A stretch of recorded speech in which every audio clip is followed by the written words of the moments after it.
A frostbitten wind knifed across the battlements of Winterfell, and old voices seemed to sing upon its breath. It was a noise that resounded with the echo of ancient secrets, things left buried in crypts deeper than even the weirwood roots could reach. On this particular dusk, the sky was swathed in bruised clouds, gray upon gray, silver-tinged and restless. Bran Stark stood on the ramparts, leaning into the cold, his thick furs pressed against his frame. His breath emerged in ragged plumes that curled around his face before vanishing into the northern gloom. He looked southward, though he knew his destiny lay deeper into the mysteries of the far north. Then, with a gentle movement, he pivoted his gaze over the castle walls as though he heard a whisper from somewhere in the flurry of wind and snow. Within the courtyard, the bustle of servants and soldiers carried on like any other eve in the north. Stable boys tended to the horses, and the final huntsman trickled through the main gate after a day in the woods. But there was a tremor in the air, so faint that none but Bran Stark seemed to feel it. It was a promise of change and a quietly looming test that would place all the honor and hope of House Stark upon a precipitous ledge. Only a handful in Winterfell knew, and fewer still believed, that the ancient line of the Starks had once been bound to a species of dragon so elusive that the world considered it a myth. Ice dragons. The very name conjured wonder and disbelief in equal measure, for the common folk told bedtime stories of monstrous creatures made from living rime and frost, ones whose breath was cold enough to freeze flesh in an instant. Tales always ended with gloom, a caution against trusting illusions. But the truth, kept as a handful of old lines in the oldest records, suggested these beings existed long before the Targaryens had ever perched upon dragons of fire. Bran had glimpsed these creatures in his visions courtesy of the Greenseer's gift. In dreamlike wanderings across white plains and star-studded northern skies, he'd witnessed an impossible sight, glacial wings beating in slow majesty, a silhouette of silver-blue brilliance dancing amid the auroras of the true north. He had felt awe so profound he'd wept upon waking. Indeed, men had whispered for centuries that the blood of the first men carried more secrets than the world could guess. If the Targaryens had harnessed the power of fire to conquer Westeros, perhaps the Starks might harness the power of ice to protect it. But that was prophecy, or so the old crypt texts claimed. Now, with war and White Walkers and alliances fraying across the continent, the rumored return of the Long Night spread terror from King's Landing to the Iron Islands. If ever there was a time for the Northern legacy to awaken, it was now. Robb Stark, the king in the north, paced inside the great hall in quiet deliberation. He was in a private conversation with Sansa, whose face glowed with candlelight, her auburn hair shimmering with subtle highlights that betrayed both her northern grit and her mother's Tully coloring. At the far end of the table, Jon Snow sat as well, though officially he wore black as a brother of the Night's Watch. Yet of late, duty blurred and lines shifted as the realm plunged deeper into chaos. Sansa's voice was low, urgent. She recounted the ravens that had arrived in the past fortnight. Word of southern conspiracies, of Lannister moves that threatened the Riverlands again. The North was pulling back from a bruising southern war, trying to preserve its strength for the true battle. Every letter carried sorrow, but none weighed heavier on Robb's heart than the quiet knowledge that the cold threat beyond the wall was inching closer by the day. "It's not enough to gather allies," Sansa said, her voice trembling with the memory of King's Landing intrigues. "We'll need something stronger, something that can stand against the terrors we've only begun to imagine." Jon, older by sorrow and tragedy, nodded. "The Night's Watch cannot do this alone. Even an alliance with wildlings might not hold back the dead. Winterfell has been our fortress for millennia, but we need more than thick walls. I've seen them," he added, voice hollow. "I've seen the army of the dead, and they fear neither walls nor steel. But might they fear dragonfire? We know the Targaryens' advantage, but where in the Seven Kingdoms are we to find living dragons?" Robb and Sansa exchanged glances, and Bran's words from earlier that week echoed in their minds. "The answer is not in the south." As if called by unspoken desire, the doors to the hall swung open with a faint groan. Bran wheeled himself in, assisted by Mira Reed, who lingered near his chair. There was something luminous in Bran's blue eyes, an uncanny sense of knowledge gained from places beyond mortal perception.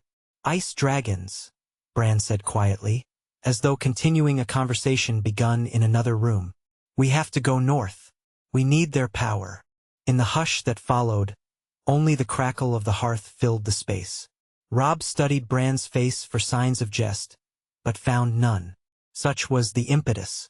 The Stark children, together with Jon, decided that a quest beyond the wall was inevitable.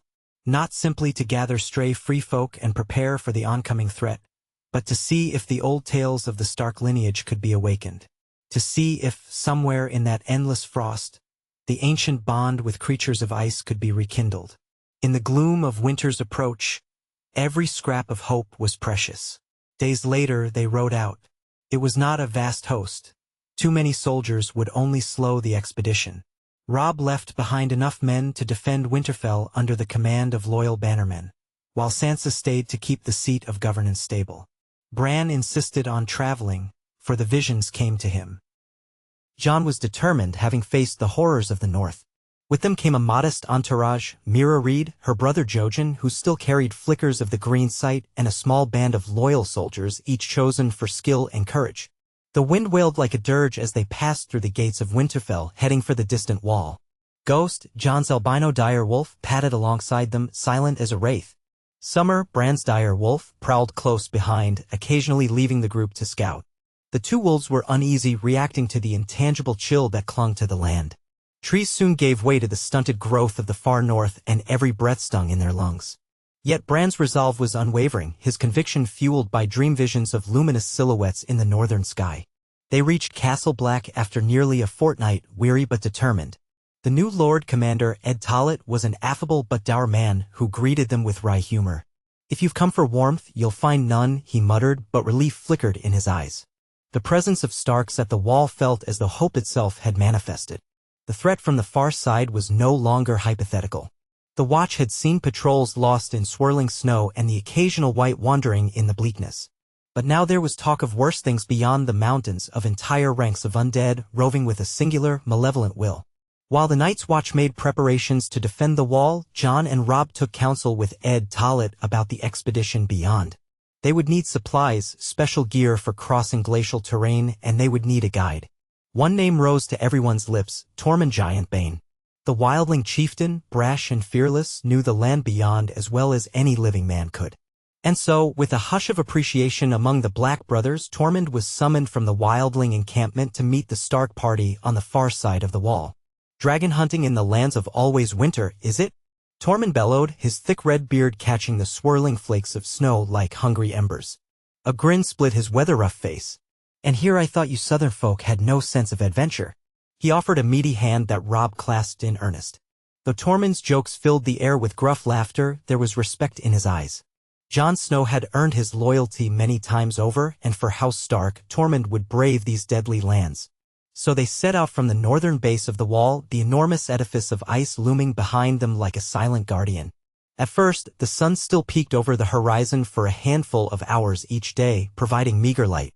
They traversed the icy wastes on hardy Garrons, northern ponies more suited for the land than southern destriers, and used sledges to carry heavier supplies. Gendry, who had joined them from the Brotherhood without banners, helped forge specialized picks and spiked boots in Castle Blacksmithy. They would need every advantage to cross the brittle, shifting terrain. By the third day, the wind was a constant roar in their ears, and snow devils spun across fields of unbroken white. Now and then, ghostly shapes flitted at the edges of vision, could be trees or craggy outcroppings half buried in snow, or could be watchers with pale blue eyes. They made camp in the lee of an icy ridge, forming a barrier against the worst of the gale. The chill was punishing even for men of the north.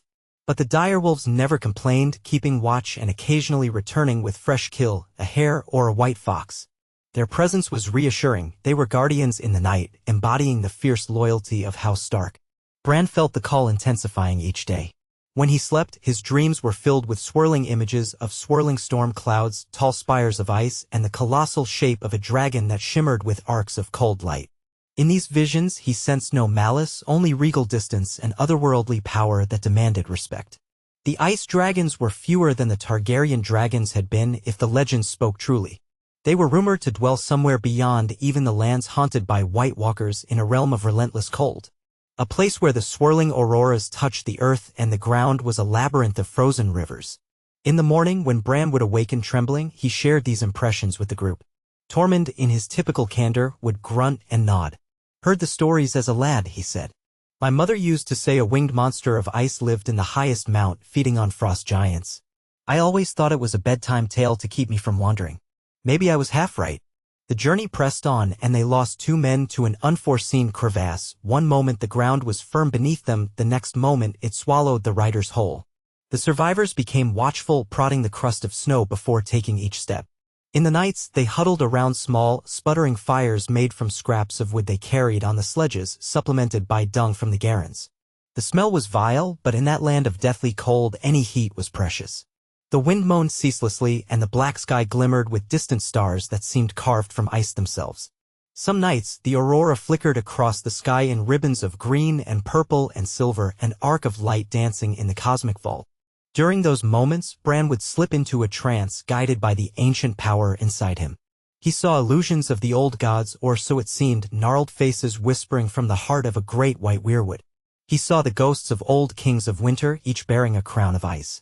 And then he saw the monstrous wings, broad as a castle's courtyard, glinting with shards of frost.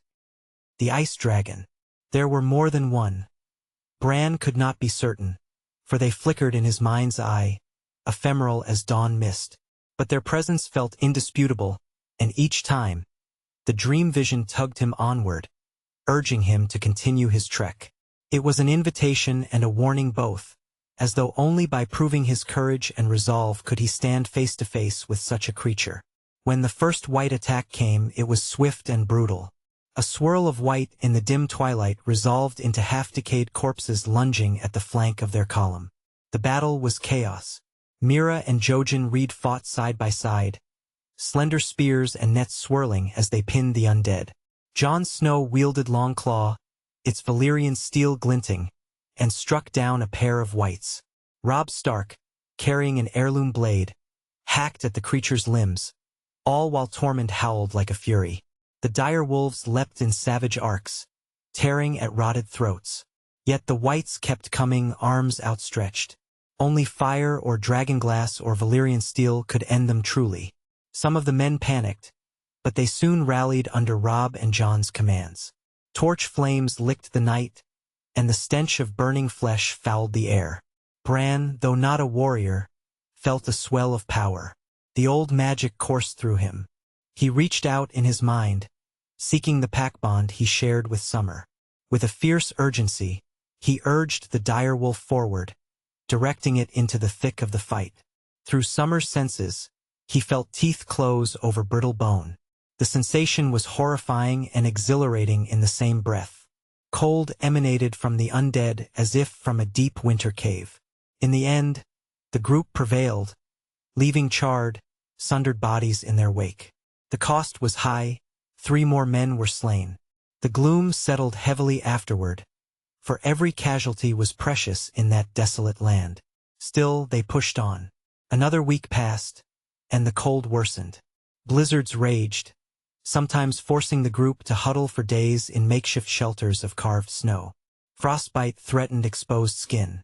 Communication became a challenge above the wind's roar. All the while, Tormund led them with a rough, unerring sense of direction, though even he confessed he had never gone so far. "This be the domain of the White Walkers, if anything is," he said, voice subdued, "or something older." Their perseverance was rewarded when they finally spotted the silhouette of a colossal ice spire jutting from the horizon. Bran recognized it at once, for it echoed the shape he had seen in his dreams. A feeling of awe settled on them as they approached. Great peaks of frost rose like the teeth of some primeval beast. Shards of crystalline ice jutted in improbable angles, forming a labyrinth of reflective walls. And near its center, a circular depression spread across the ground, a crater-like valley, as if some mighty force had scoured the land, forming a bowl ringed by jagged pillars. It was a place of silent majesty, the wind dulling to a whisper as they ventured inside, as though even the storm did not dare intrude upon that sanctum. Moonlight refracted off countless surfaces, bathing everything in a pale, ghostly glow. And then, in that quiet hush, they heard the first faint roar. It began like a whistle of air, so low it was nearly imperceptible. Then it surged into a rumbling vibration that struck fear into their hearts. The Garrons whinnied and stamped their hooves, rolling their eyes at the looming shapes above. Tormund cursed softly, and Jon's hand instinctively went to Longclaw. Robb's jaw tensed, but he turned a questioning look to Bran, who stared into the star-filled sky. Bran's eyes were wide, the reflection of pale lights dancing across his pupils. He reached out, not with words but with his mind, a gentle push as one might attempt to soothe a frightened animal. A massive shape passed overhead, momentarily blotting out a swath of stars. Its outline was draconic, but unlike the scaled, fire-belching beasts of Targaryen lore, this creature was wrought from a shimmering pallor of translucent hide. When it moved, the edges of its body reflected the moonlight, giving it an otherworldly aura. The group stood mesmerized. An ice dragon was real, and it had found them. They watched, transfixed, as it descended onto a high outcropping that overlooked the crater. Its wings, each broad enough to dwarf a sail, folded around its flanks. Spines of jagged frost ran along its back, and its eyes glowed with a faint white luminescence, neither malicious nor gentle, simply ancient. After several heartbeats, it opened its mouth in a silent roar. From that maw, an exhalation of chilling mist poured out, and the air crystallized in fractal patterns that danced around the outcropping. The temperature plummeted even further. Every man and woman in that company felt their breath catch. In that moment, Bran understood that these creatures had no love for mankind nor inherent hatred. They were beyond such petty mortal concerns. They were the incarnate might of winter, bound to the cold. Yet if the old legends held a grain of truth, there was a long-forgotten bond between the Starks and these majestic beasts. Something woven in the Age of Heroes, when the first men forged pacts with powers elemental and strange. Before anyone could speak or react, a second creature emerged from the far side of the crater, smaller but no less formidable. Where the first was a shimmering silver blue, this newcomer's hide was tinted a pale greenish-white, mottled with flecks of gray. It soared through the air, circling the crater with a slow, deliberate grace, each wing beat stirring eddies of freezing mist. The riders below felt an instinctual dread. A swirl of wind battered them, forcing the group to huddle closer. Then both dragons landed, perched on opposite sides of the ring. Their luminous eyes regarded the intruders with an inscrutable, ageless gaze. Robb swallowed hard, caution warring with fascination. "Is this wise?" he muttered, turning to Bran. "We found them, but they're beyond anything we could have imagined. How do we even approach something like that?" Bran's voice trembled, perhaps from cold, perhaps from awe. "Gently. If we move as one, no sudden gestures, perhaps they'll sense we don't come as a threat." He glanced at Jon, who nodded grimly. Jon slid from his saddle, letting Ghost remain beside him. The dire wolf bristled, but stood calm at Jon's side. Robb dismounted as well, and together with Bran, they trudged forward in the knee-deep snow. Tormund and the rest stayed back, weapons ready but lowered. A hush settled upon the crater as if the air itself waited. At a distance of some 50 yards, the smaller ice dragon emitted a soft hiss. Wisps of frozen breath curled toward the Starks. Robb forced himself to stand tall, exuding calm. Bran, though reliant on a litter to move, pressed forward as best he could, Mira at his side. Their hearts thundered, pulses drumming in their ears. Then Bran stretched out a hand, gloved though it was. He sent forth a wave of thought, the intangible form of greeting. Nothing happened for a moment. Then the silver-blue dragon, the larger one, jerked its head in sudden focus. It raised its wings partway as though uncertain. A deep vibration filled the air, a resonance like hollow thunder. Bran nearly cried out in pain, the sound overwhelming his mind's senses. But he did not recoil. Instead, he stood his ground, pushing out a sense of longing, a desire for alliance, for unity. He felt a flicker of connection akin to the moment he warged into summer or into ravens in the Godwood. But this was so much more immense, like attempting to contain an avalanche within a thimble. Then, slowly, the silver-blue dragon lowered its head. Its breath condensed against the snow in a swirling pattern, fractals of ice forming in seconds. Robb and Jon kept perfectly still. Bran continued to focus, sweat beading on his brow despite the frigid temperature. He sensed the faintest stirrings of acknowledgement from the colossal beast. The air throbbed with possibility. And for a few heartbeats, it felt as though a chasm had opened between worlds. That was when a jarring shriek shattered the moment. The smaller dragon recoiled, letting out a piercing cry. Its head snapped skyward, nostrils flaring. The silver-blue one followed suit, wings unfolding. Both creatures reared, letting out furious roars. Bran's connection was severed instantly. Bewildered, he staggered back. Robb and Jon raised their eyes to see what had spooked the dragons. On the ridge above them, silhouettes emerged from the swirling snow. A line of whites, their eyes blazing icy blue, and among them, at least 3 white walkers on pale horses. They radiated cold malevolence that could rival the dragon's own. The Starks realized in horror that their presence, their foray into this hidden domain, had lured the White Walkers too. A deadly hush fell. The dragons roared again. Whether in fury or fear, it was hard to tell. Their domain was violated, threatened by the undead. The White Walkers advanced, slender swords of crystalline ice in hand. One brandished a spear, black as obsidian, which pulsed with corrupt energy. Their foot soldiers, the Whites, began a slow descent into the crater, arms outstretched. Tormund bellowed a warning, and the men behind him rushed forward, forming a shield wall of sorts. Jon cursed under his breath. He knew how formidable these foes could be. The silver-blue dragon moved first, releasing a breath of glacial wind. A torrent of white mist flooded across the nearest ring of Whites. Their rotten limbs froze solid in an instant, brittle and encased in ice. The smaller dragon followed suit, unleashing another wave of lethal cold, blasting a group of the undead into frozen statues that shattered upon toppling. The White Walkers, however, moved with unsettling grace, sidestepping the blasts, their own presence chilling the air. One raised an arm, and the Whites, though slowed by cold, resumed their advance, eyes burning with unholy light. "We have to help them," Bran shouted, staggering toward the dragons. Jon met Robb's gaze, and they wordlessly agreed. They charged, swords readied, the dire wolves bounding ahead. The clash that followed was unlike any they had experienced. The crater lit up with flashes of shimmering ice as the dragon's breath collided with White Walker sorcery, each releasing plumes of frost that twisted in midair. Men and undead locked in violent struggle, a swirl of steel and frozen limbs. Tormund's great axe cleaved through white after white, cursing them in the name of the Horned Lord of the North. Jon rushed to meet the nearest White Walker, Longclaw raised high. The walker's sword shrieked against Valyrian steel, sending sparks of cold energy dancing across the blade. Nearby, Robb battled another, each blow rattling his bones with an ache that felt unnatural. Their men formed a perimeter, trying to keep the lesser undead from overwhelming them. But for every White they felled, more stumbled forward, unstoppable except by fire or dragonglass. Searing cold threatened to numb their limbs. It was only the heat of battle and the primal fear of death that kept them moving. Meanwhile, Bran tried once more to reach out to the dragons.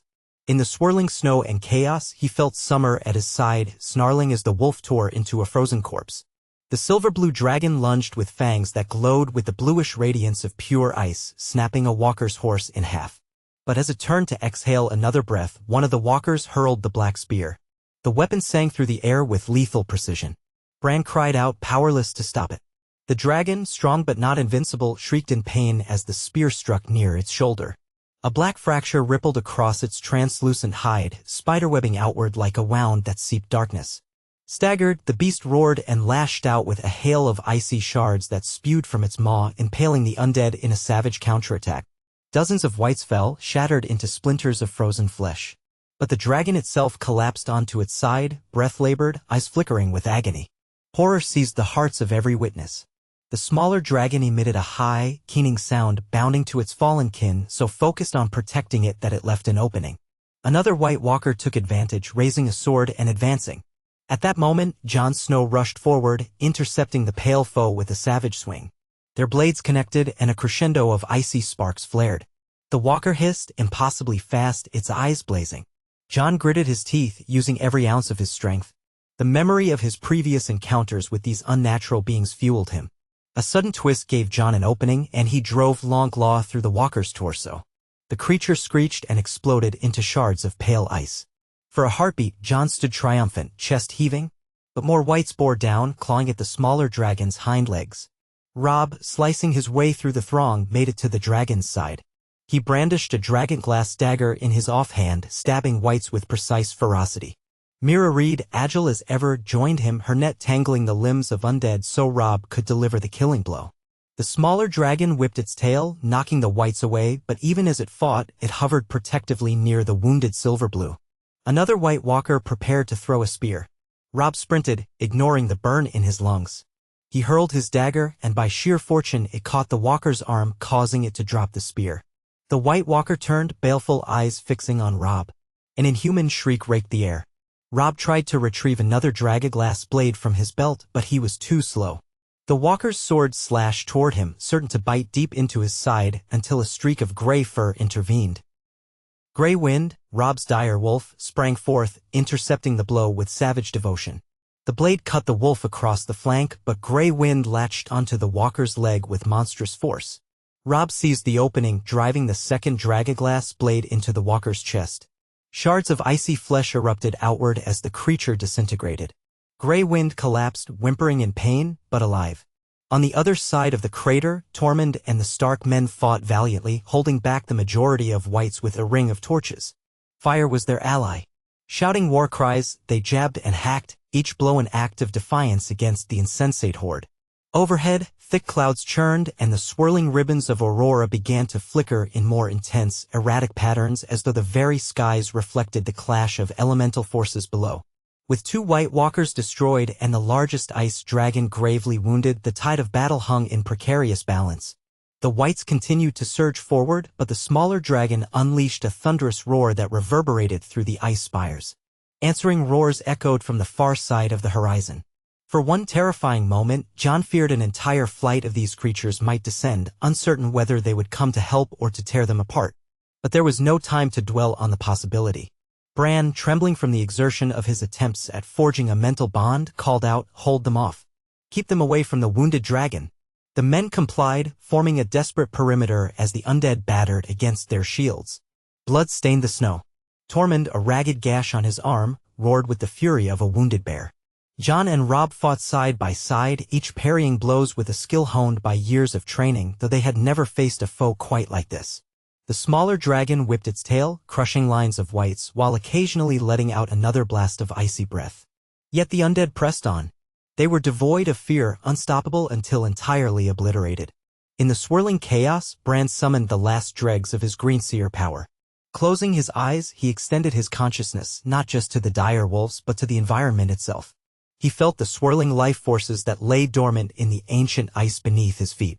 The memory of the first men, the legacy of the children of the forest, and somewhere deeper, the resonance that tied House Stark to these primal winter beasts. He extended a plea, a vow of protection, of unity, if only they could stand together against the real threat that crept to extinguish all life. Slowly, as though from a great distance, a presence stirred. A whisper of reply.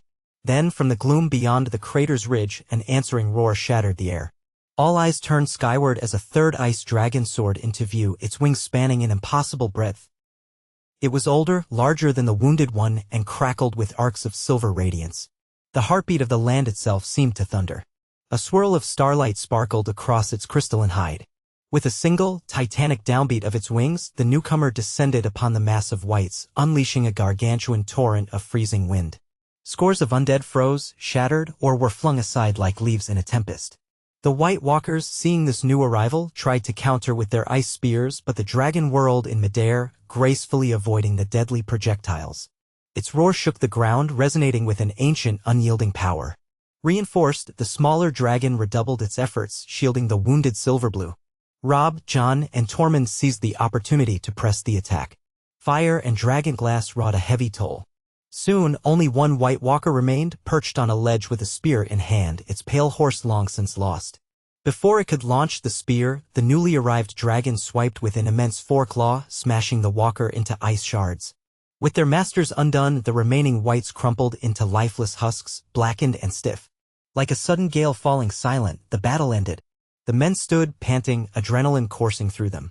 Blood spattered the pristine snow, bodies of men and undead alike lay scattered. The wounded Silverblue dragon lay on its side, black cracks still spread across its translucent hide. The smaller dragon coiled around it protectively while the new arrival watched from a short distance, golden-white eyes swirling with recognition of some deeper magic. Bran, half-dazed, moved as close as he dared, aware that he stood at the precipice of legends. Jon and Robb joined him, their expressions a mix of awe and sorrow. Bran inhaled shakily. He focused his mind again, gently pushing forth the desire to help. He sensed that the older dragon, the largest of the three, was a matriarch or a patriarch, some ancient guardian. A flicker of understanding passed between them. Ice crystals shimmered around the beast's mouth as it bent its colossal head toward the wounded one, exhaling a soft, swirling breath. The black cracks glowed and some unearthly process began, frost knitting over the wound though not fully mending it. The silver-blue dragon's eyelids fluttered. A slow, laborious inhale rattled its frame. It was alive, but clearly weakened. The group dared not move closer, respecting the dragon's dominion. At last, the older dragon turned its gaze upon Bran. The boy felt a surge of energy that nearly overwhelmed him. This was a mind older than the foundations of the wall, older than the blood of men in the north. It was glacial patience and unstoppable force, a will shaped by eons. Through that unspoken communion, Bran sensed curiosity, wariness, and finally recognition. A faint echo of an ancient pact once forged between the children of the first men and the spirits of the winter realms. Ever so carefully, Bran reached out and rested a gloved hand on the older dragon's foreclaw. A whisper of wind passed between them. The temperature dropped so sharply around that contact that white frost formed on Bran's furs. Yet he did not pull away. In the swirling nexus of that contact, an understanding came to him in fragments of images. The Starks were once guardians of the realm, watchers of the north. The ice dragons were primal keepers of winter's balance. Men forgot them, turned to fire and steel, leaving the old alliances to wither. But in this hour, when the dead marched, the old bond could be rekindled, if House Stark proved worthy. The older dragon let out a soft rumble. When it lifted its head, a swirl of snow spiraled upward, dancing around the crater. The smaller dragon looked at Robb and Jon, eyes bright with a curious intelligence. Carefully, it unfolded one wing, revealing it to be gashed and battered from the fight, but functional. Robb, heart-pounding, raised his palm in a similar gesture to Bran's. It was an overture of peace, a silent vow to protect rather than enslave. The dragon's breath curled around him, and for a moment, he feared it would freeze his flesh.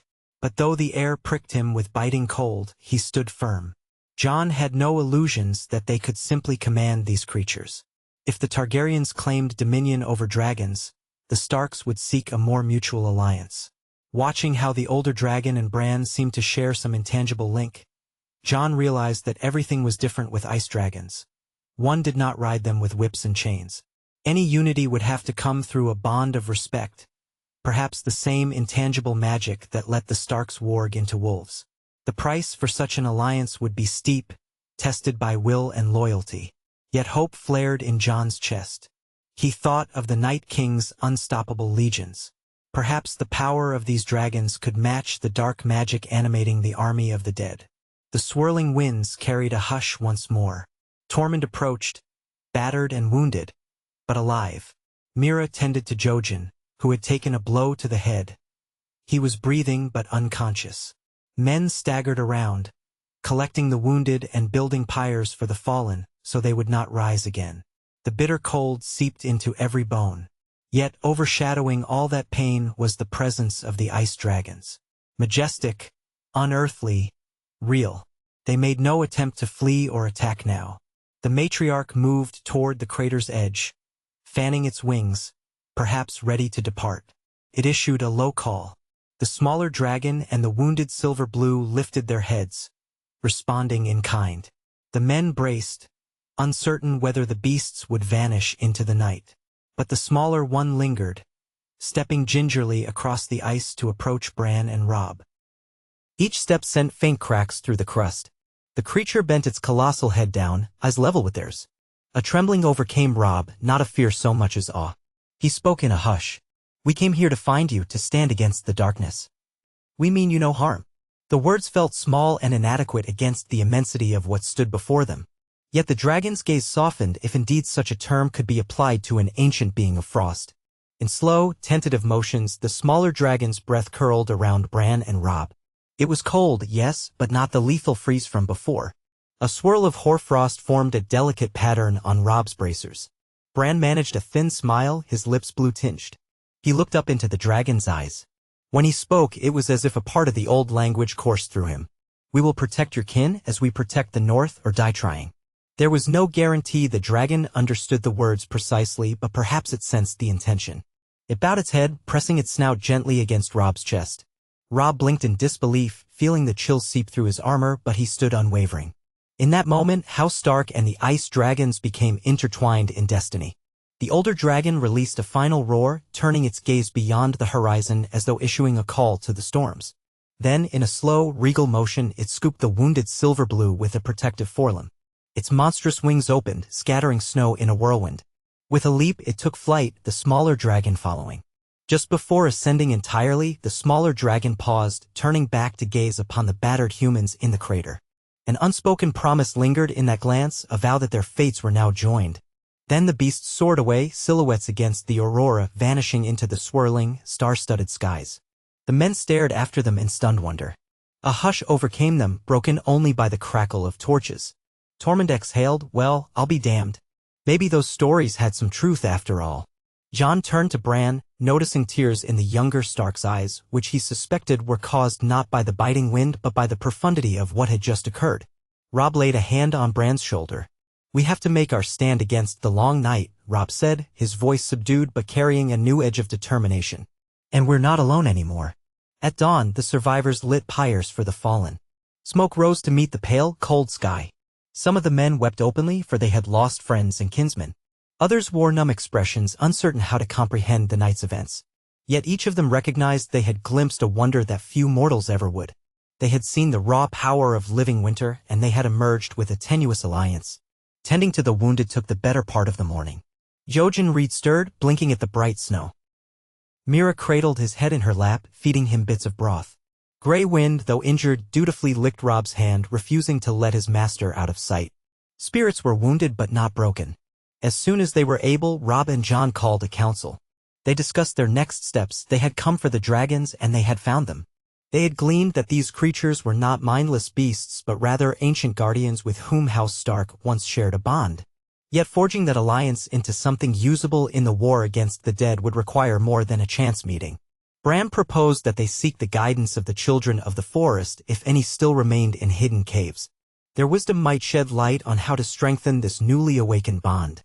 Jon concurred, recalling the hidden sanctuary he had once heard of far beyond the wall where the last remnants of the children might dwell. Tormund scratched his beard, muttering that any such place would be deep into White Walker territory. Yet for the chance to save the realm, no risk was too great. They would gather what strength they had, press onward. This was bigger than the Starks, bigger than the North. This was about life versus death. Thus began the next chapter of their journey. Though battered, they left the crater of the ice spires with renewed purpose. The presence of the dragons lingered in the mind of every man, fueling a sense that they had joined the great tapestry of legends. The path forward was fraught with danger. The army of the dead lurked behind every howling gale. But they carried with them a glimmer of hope more powerful than any crown or throne. Their trek wound deeper into uncharted territory. Days stretched into nights, nights into weeks. They skirted along frozen rivers, the ice thick enough to support Garrons and men alike. Sometimes they glimpsed movement in the far distance, silhouettes that might have been White Walkers or the wandering undead, or perhaps more ice dragons hunting over the tundra. The wind never ceased, biting through even the warmest furs. Whenever they could, they camped in natural hollows or found shelter in caves behind frozen waterfalls. Food became scarcer, forcing them to rely on hunting or what meager rations they had left. Morale ebbed and flowed with each passing storm. Yet despite the hardships, a current of anticipation hummed through the group.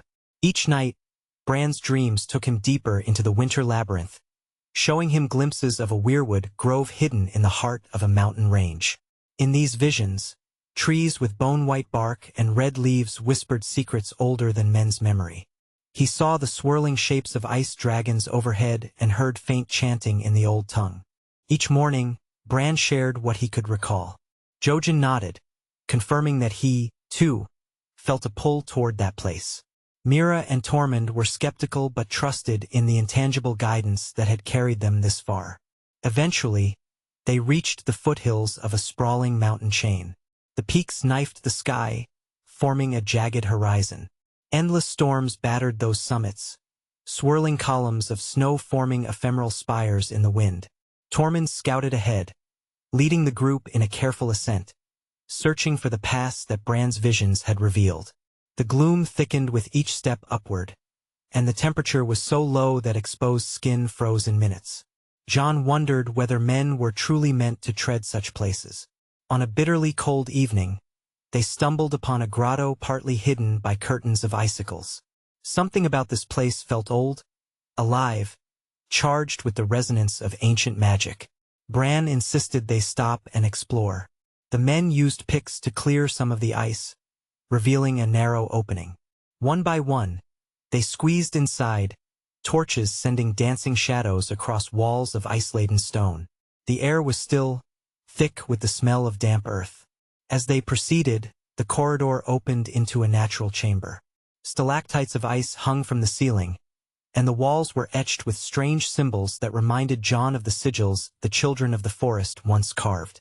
They heard movement, soft scurrying, like something timid yet curious. Tension gripped them, recalling how a single misstep could doom them all. Tormund raised his axe, ready to strike if danger emerged, while Robb and Jon advanced with measured caution. Ghost prowled ahead, sniffing the air, and Summer stayed close to Bran's side. Then, from the darkness, a small shape emerged. A child of the forest, slender-limbed, with luminous golden eyes and skin like mottled bark. Others followed, appearing from crevices in the walls, silent as shadows. They bore no obvious malice, though wariness glinted in their eyes. One stepped forward, a female, or so Jon guessed, though it was hard to tell with their otherworldly features. She lifted a hand in a gesture that mirrored Bran's from the crater, an open palm extended. No mortal words were exchanged at first. Instead, a hush of mutual wonder passed between them. Bran felt a wave of recognition that transcended speech, echoing with the old magic.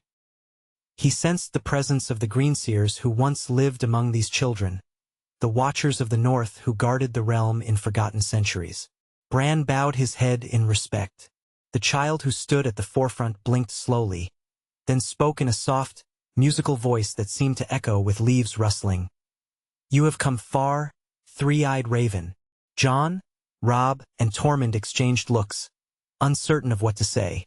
Bran, though not technically the three-eyed raven the way the previous Greenseer had been, carried the mantle of that power. He opened his mouth, the dryness of his throat making speech difficult.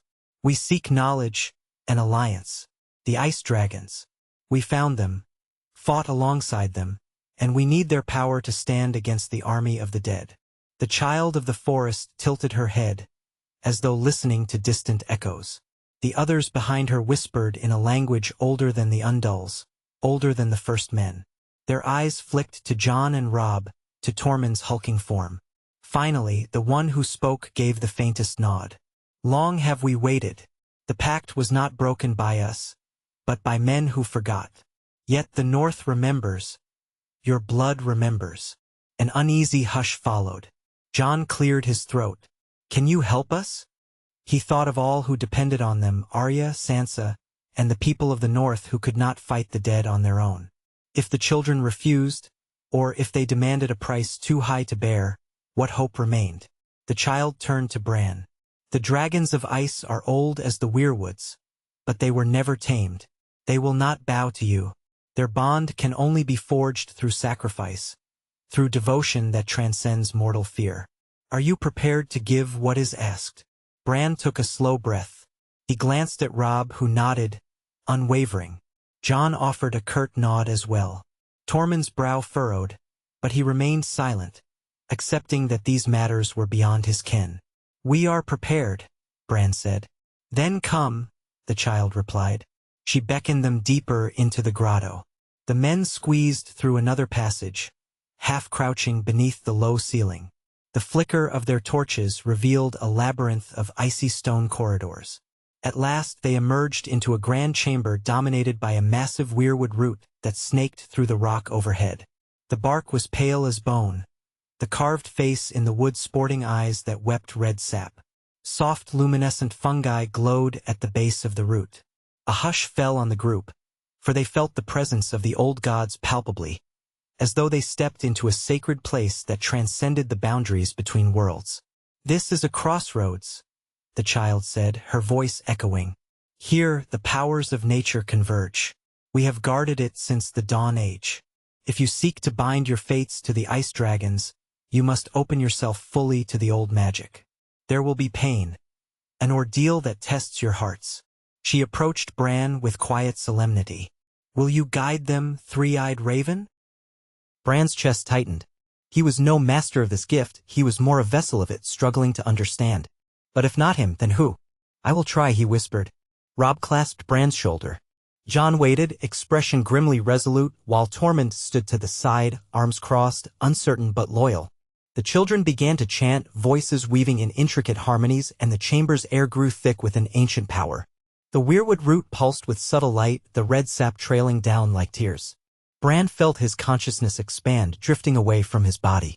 He glimpsed fleeting visions, ghostly shapes of the first men kneeling around a weirwood tree, forging a pact with primal spirits. Then he saw the ice dragons again, majestic and fearsome, circling a stone circle in the dead of night. He sensed heartbreak as those alliances crumbled over centuries of forgetfulness and greed. Gradually, he realized he was not alone in this vision. Robb and Jon were there too, tethered by the blood of Stark. Each carried their own burdens: Robb, the weight of kingship, of battles lost and won; Jon, the complicated lineage he had never truly understood, the fight against the unstoppable tide of death. Now they stood as one under that intangible weirwood canopy, the old gods gazing upon them. They heard a single word in the swirl of chanting. A name, or a concept: renewal. When they returned to themselves, they stood in the chamber, the chanting fallen silent. The child of the forest stepped back. The dragons sense your sincerity, she said softly. When the time of battle comes, call to them. If your hearts are true, they will answer. But heed this warning: if you falter in your duty, if you betray the vow to protect life and preserve balance, they will abandon you. You are not their masters. You are their allies.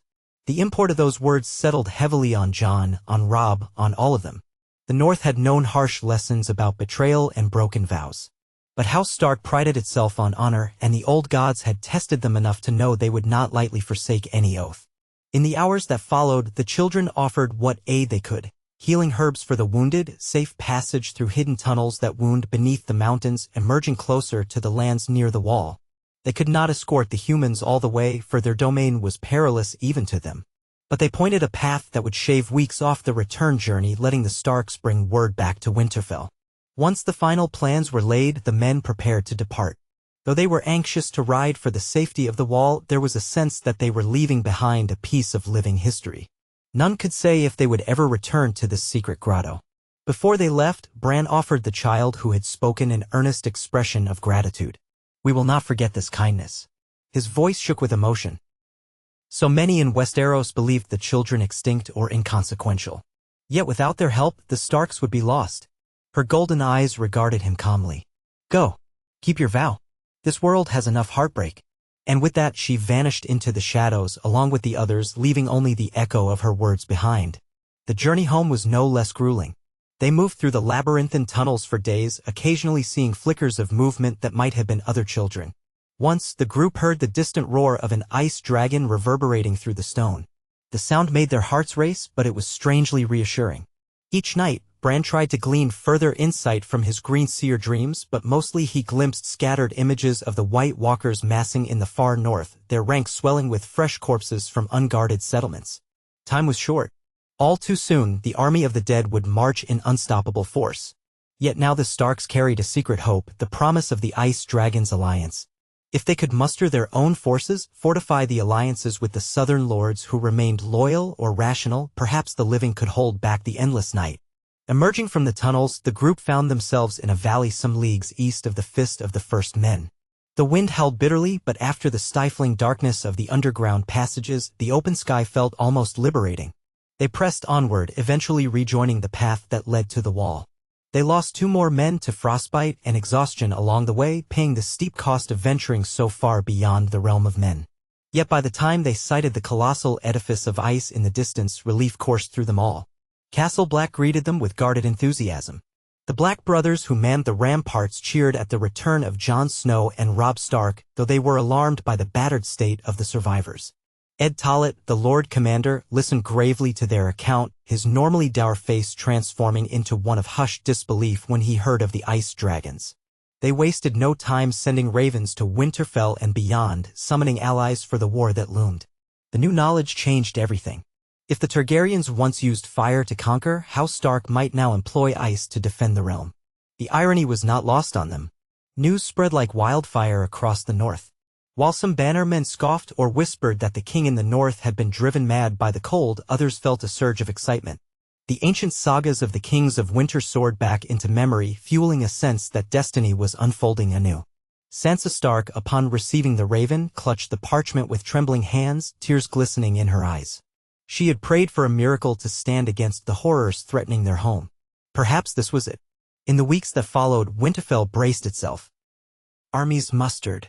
Forge fires blazed day and night, shaping dragonglass arrowheads and spears in anticipation of the undead horde. Scouts patrolled the hinterlands, watching for any sign of white incursions. Robb and Jon, though battle-hardened, carried an air of renewed purpose. They had confronted the unimaginable and returned with a covenant that might tip the scales. But they knew that, in the end, the fate of Westeros would not depend on dragons alone. Unity among the living was crucial.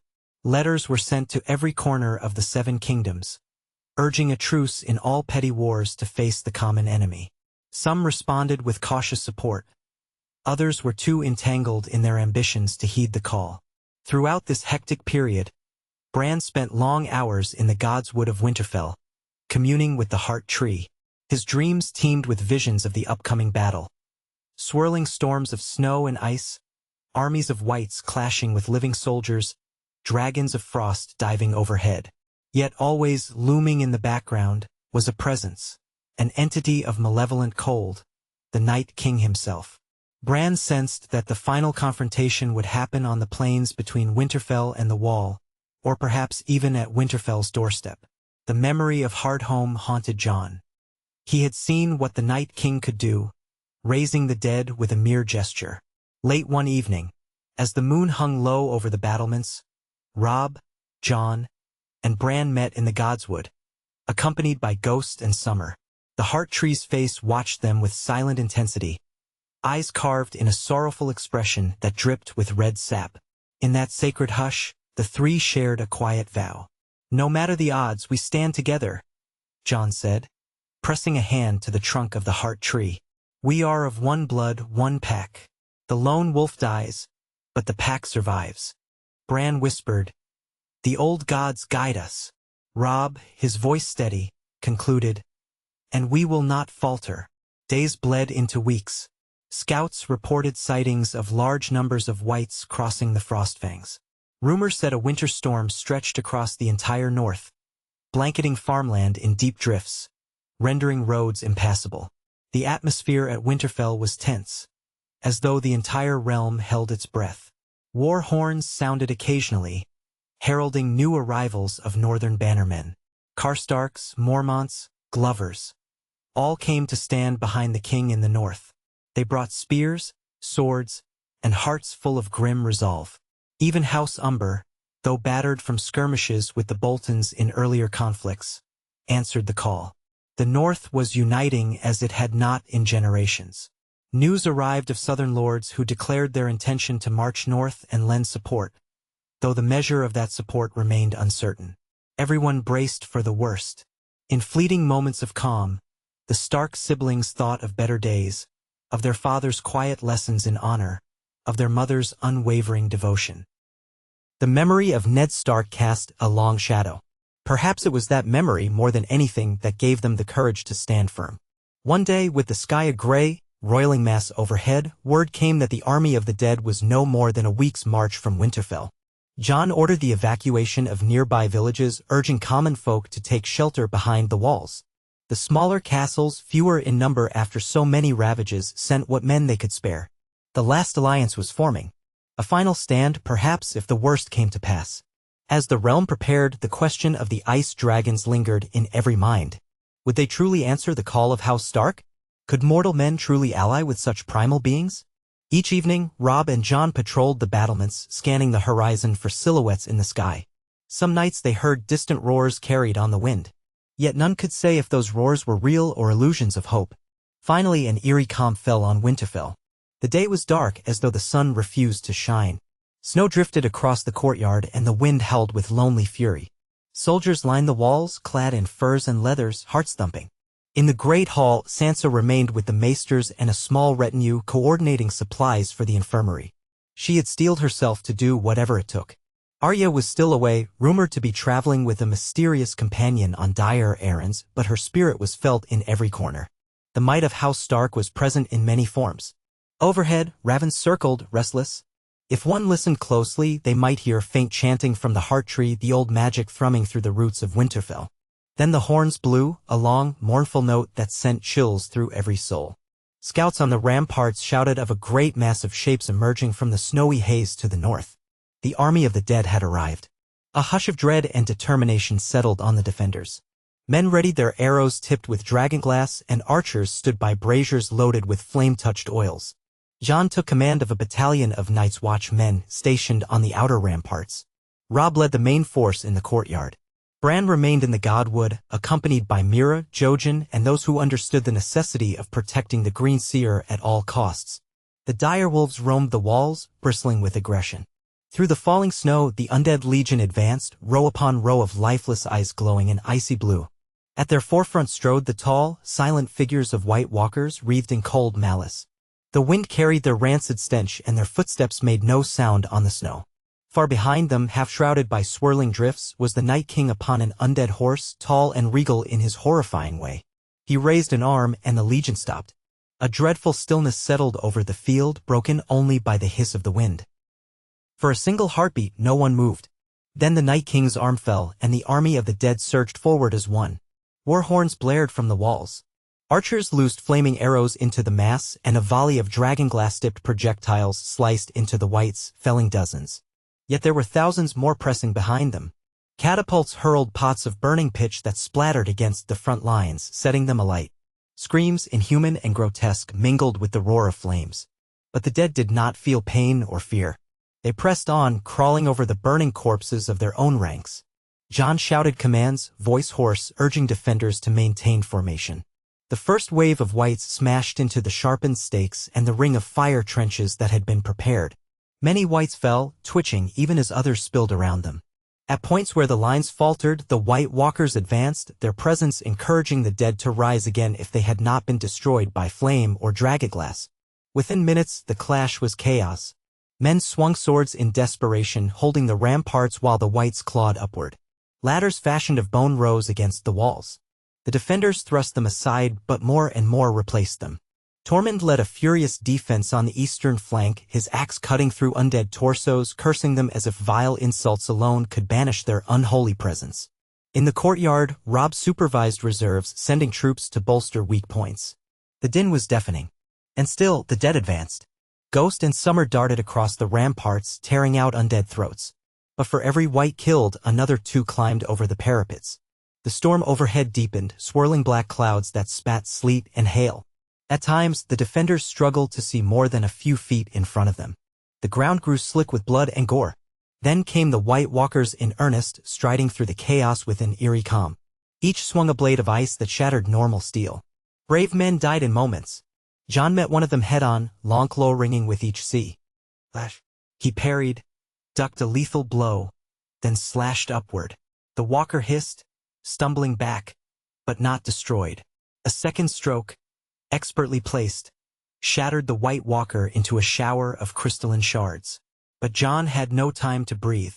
Another advanced, that hateful blue gaze boring into him. On the battlements, a guard cried out, pointing to the swirling storm overhead. For an instant, lightning flashed across the sky. But it was not lightning. It was the unmistakable silhouette of a dragon's wings, illuminated by the gloom. A roar rolled through the heavens, resonating with savage might. Another roar answered. Ice dragons. The watchers on the walls felt a jolt of sheer astonishment. Robb, standing atop a platform near the gate, saw a shape move in the clouds. A monstrous form with glistening scales of frost. The time had come. All eyes lifted skyward.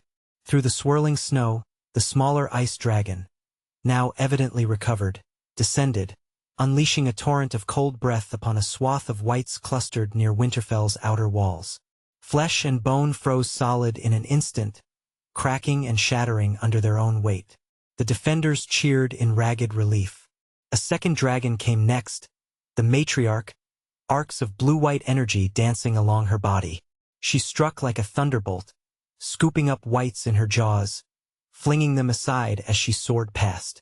Their presence chilled the battlefield, though it was an ally's chill. The dead, so confident a moment before, wavered. Even the White Walkers seemed uncertain how to respond. Yet the army of the dead had a terrifying resource of its own. From the swirling gloom behind the Night King came a familiar shriek, a corrupted dragon's roar that made Jon's blood run cold. Viserion, the undead dragon, soared into view, bones exposed, eyes alight with the same eerie blue flame. The Night King rode upon its back, brandishing an ice spear. With a shriek of command, Viserion dove toward the matriarch ice dragon, exhaling a torrent of ghostly blue fire. The matriarch roared and veered, narrowly avoiding the blast. With powerful beats of her wings, she ascended, leading Viserion away from the battlements, drawing the undead dragon into open skies. The two began a deadly aerial dance, arcs of freezing breath colliding with streams of unnatural blue flame. Below, the smaller ice dragon continued to support the defenders, freezing entire columns of wights and then smashing them. The men marveled, galvanizing their efforts. Robb led a charge from the gate, cutting through the disoriented undead. Jon, locked in fierce battle with another White Walker, glanced overhead to see the smaller dragon land on the ramparts, shaking the stone with its weight. With a single sweep of its tail, it cleared a cluster of wights that threatened to overrun the defenders. Its translucent hide glinted in the half-light, a shield for the living. At that moment, the Night King's shriek echoed again. Far above, Viserion and the matriarch ice dragon clashed, raking each other with claws of ice and bone. The matriarch's lethal breath encrusted part of Viserion's exposed ribcage in black frost, while the undead dragon's flame burned holes in the matriarch's wing. The Night King, perched with preternatural balance, drew back his spear. The watchers below saw with dawning horror that he aimed not at the matriarch but at the smaller dragon perched on Winterfell's walls. Once before, he had felled a dragon with such a throw. He sought to do so again. No! Jon roared, voice lost in the maelstrom. The Night King hurled the spear. It whistled through the air, unstoppable.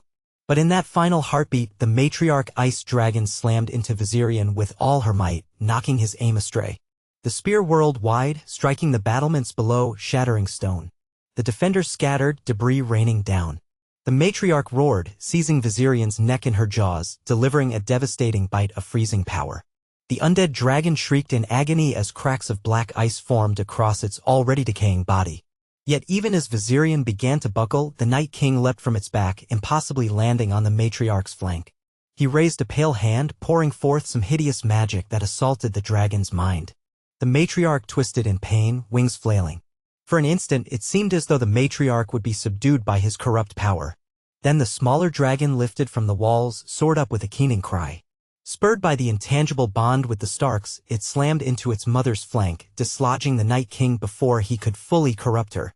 He plunged through the air, landing amidst the horde of wights near Winterfell's gate with a thunderous crash. Broken corpses scattered. The matriarch, badly wounded but still alive, circled overhead, forcing Viserion's rotting remains to crash into the snowy fields below. On the ground, chaos reigned. The defenders, seizing this momentary advantage, pushed back the wights. Jon glimpsed the Night King standing amid the churned snow, head turning as though searching for a vantage to continue the fight. Then a swirl of cold wind enveloped the area and the White Walkers rallied. The gates of Winterfell were straining under the press of the undead horde. Fighting raged across the walls and in the courtyards. The smaller ice dragon landed again within the outer yard, unleashing freezing blasts that shattered entire ranks of wights. But the dead kept coming. Tormund was nearly overwhelmed, battling in a circle of corpses. Robb hacked his way through, reached Tormund in time, and together they staved off the pressing throng. In the Godwood, Bran felt the crescendo of energies. He slipped into a deeper warging state, reaching for the matriarch dragon overhead. He found her mind reeling from pain, from the vile touch of the Night King. Bran did not attempt to dominate her will. Instead, he offered solace, a memory of the ancient alliance. In that liminal space, he sensed the presence of the old gods supporting him, bridging mortal and immortal. Slowly, the dragon's confusion lessened, her fury reignited. She roared, raking at the swirling ranks of undead below with renewed vigor. Then Bran sensed the Night King's awareness turning on him, a cold, piercing malice. In a flash of mystical connection, Bran saw the Night King striding across corpses toward the Heart Tree. He was coming. Jon, seeing the direction of that black figure, realized the same. "He's going for Bran!" Jon cried, slashing through a white, sprinting toward the inner ward. Robb, battered and bloody, saw Jon depart and called for the reserves to follow. But the swirl of undead blocked the way. The king in the north would not give up. Gritting his teeth, he led a wedge of knights through the throng, clearing a path inch by inch. The Night King entered the godwood, skeletal trees creaking in the wind. Summer growled at his approach, fur bristling. Mira and Jojen Reed stood guard, clutching dragoglass weapons. They looked frail before this ancient evil. The Night King raised his hand. An icy wave pulsed forth, knocking Mira and Jojen aside as if they were rag dolls. Summer leapt, only to be frozen midair by some malevolent force. The direwolf crashed to the ground for crackling with ice. Bran, though physically unable to rise, faced the Night King with a calm born of desperation and faith. Outside, Jon fought like a man possessed, forging a path through whites to reach the godwood. The smaller ice dragon, sensing Bran's peril through the bond, took flight, crossing the walls in a swirl of white. It descended into the godwood, smashing through ancient branches, letting out a roar of challenge at the intruder. The Night King turned, impassive, raising one hand. Frost spiked along the ground, rising like a wave of spears. The dragon exhaled a storm of cold breath, colliding with the Night King's magic in a torrent of swirling ice. The clash was brilliant and terrible, a strobe of white and blue that sent shards of ice spiraling in every direction. Bran, half in a ward trance, urged the dragon forward with intangible pleas for strength. The smaller dragon advanced, step by heavy step, pushing back the swirl of black frost. That was when Jon burst into the grove, dragging Longclaw through the snow. He sprinted for the Night King's flank, leaping over the rising spires of ice. The Night King turned, cold eyes narrowing. He raised a blade of crystalline darkness to meet Jon's strike. The clash was cataclysmic, sending a shockwave of force that cracked the earth beneath their feet. Jon's teeth rattled, arms quivering from the impact. But he held on, forcing the blade aside. The Night King hissed, an unearthly sound that echoed with millennia of hate. Across the courtyard, Robb arrived too, panting, scything down a cluster of whites that guarded the godwood. He spotted Jon locked in combat with the Night King. Summoning what remained of his strength, Robb rushed forward, brandishing a dragonglass-tipped spear. The ice dragon continued its barrage, trying to disrupt the Night King's concentration. The moment the entity was forced to shift his defense from Jon to the dragon, Robb struck. With all the force of the north behind him, he plunged the spear into the Night King's back. The crystalline foe stiffened. Jon, seizing the opening, drove Longclaw into the Night King's chest. A keening sound ripped the air, resonating with 1,000 frozen screams. The Night King convulsed, a web of cracks spreading across his icy flesh. Then, in an explosion of brittle shards, he shattered, undone by dragoglass and Valyrian steel working in concert. A wave of freezing air swept outward, extinguishing torches and swirling the snow into a frenzy. Then, as swiftly as it began, it was over. A moment passed, suspended in time. Jon, chest heaving, stared at the spot where the Night King had stood. Robb sank to his knees, exhaustion overtaking him. The smaller ice dragon let out a rumbling call, whether triumphant or mournful, none could say. In the next heartbeat, the whites collapsed throughout the battlefield, twitching once, then going still. The White Walkers, robbed of their master's will, disintegrated. Silence descended upon Winterfell, broken only by the ragged breaths of the survivors and the crackling of dying fires. Men on the walls stared in disbelief as the undead ranks, once unstoppable, dissolved into lifeless husks. Cheers rose, weak at first, then building into a thunderous roar of victory. Tormund let out a whoop, brandishing his bloodied axe.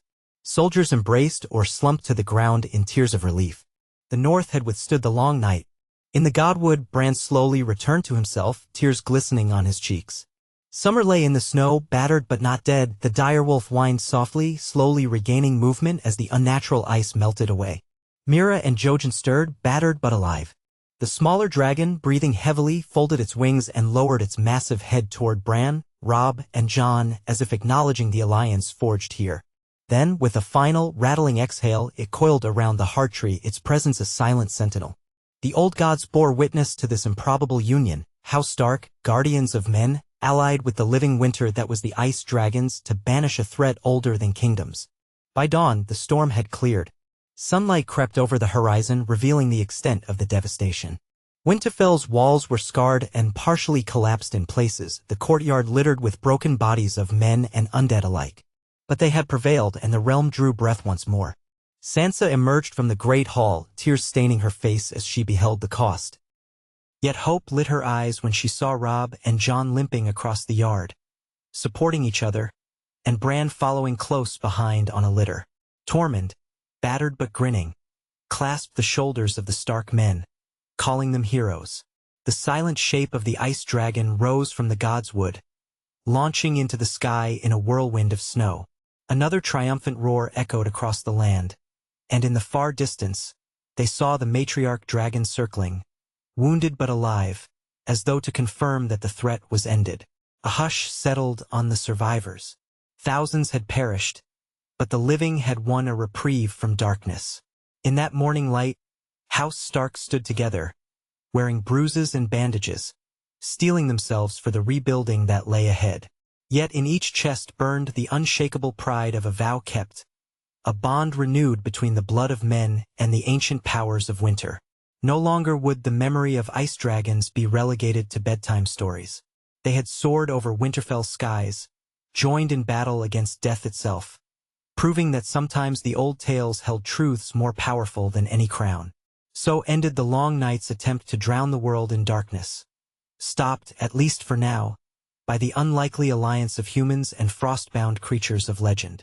Though the road ahead remained fraught with political intrigues and the scars of war, House Stark had reclaimed its ancestral duty, ensuring that when winter came, the North would have guardians both mortal and draconic. And as the dawn rays gilded the broken battlements, a single phrase seemed to whisper through the crisp air: the North remembers. And so, under the watchful eyes of the old gods, a new chapter began, shining with the promise that even in the coldest winter, hope can blaze anew, like glimmering frost on dragon wings under the first light of morning. Dawn light sifted through the drifting snow, illuminating the scarred battlements of Winterfell in soft gold. The night of terror had passed, the army of the dead vanquished at last. The courtyard was littered with broken spears, shattered arrows, and the remains of those unfortunate souls who had not survived. Smoke rose from scattered pyres, where the North burned its dead so they would not rise again. Against the morning's hush, the fort's few undamaged flags stirred in a gentle breeze. Near the main gate, Robb Stark stood with his helm cradled under one arm. His face, smeared with grime and streaked by a cut across his cheek, looked older than his years. Yet relief tempered his exhaustion, for the living had won. He watched men in sooty leathers gather the bodies of fallen comrades. Others dug through rubble for any survivors who might yet stir under the debris. All around him, soldiers coughed in the ash-laced air or knelt by the wounded, giving water and words of solace. Through everything, the battered castle walls seemed to echo an unspoken question. What next? He turned at the sound of approaching footsteps. Jon Snow approached, moving stiffly, his breath pluming in the cold air. Beneath the fresh bandages strapped across his forearm, a shallow sword cut throbbed. He and Robb clasped forearms without speaking. In their silent understanding, they both recalled the final, frantic moments of the great battle, the Night King's chilling presence in the Godwood, and the triumphant roar of the ice dragons overhead. Neither had fully registered how swiftly it had all ended once the Night King was slain. Only glimpses lingered, shards of black ice exploding outward, the vile magic extinguished, and the whites collapsing en masse like puppets with their strings cut.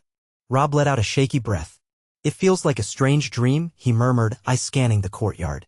One moment we were holding the lines, and the next it was over. As if an age-long nightmare vanished in a single breath. Jon nodded.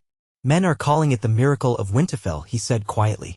They saw the ice dragons land in the courtyard. Some said they glimpsed the matriarch battling the Night King in the sky. Others think the old gods themselves intervened.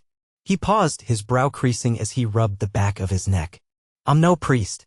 All I know is we saw the bond working, Robb. It was real. Without the dragons, we wouldn't be standing here. Nearby, Grey Wind limped past with a bandaged flank, trailing behind a limping dire wolf that had once belonged to a soldier from the west. The wolves glanced at each other, exchanging quiet sniffs before Grey Wind continued, heading for the Godwood. Many of the injured animals had sought Bran's presence, instinctively drawn to the calm that emanated from him. The memories of that savage night weighed heavily on every creature in the castle, from hounds to ravens to horses that had scattered in terror when the whites swarmed. Robb's gaze settled on a fresh grave being dug by a trio of mournful men. We lost too many, he said grimly. So many good soldiers, friends, the free folk, the Black Brothers, the Northern Bannermen. At least thousands. We'll need to see to them. Their families, their final rights. And then, after we bury our dead, there's still the matter of the realm.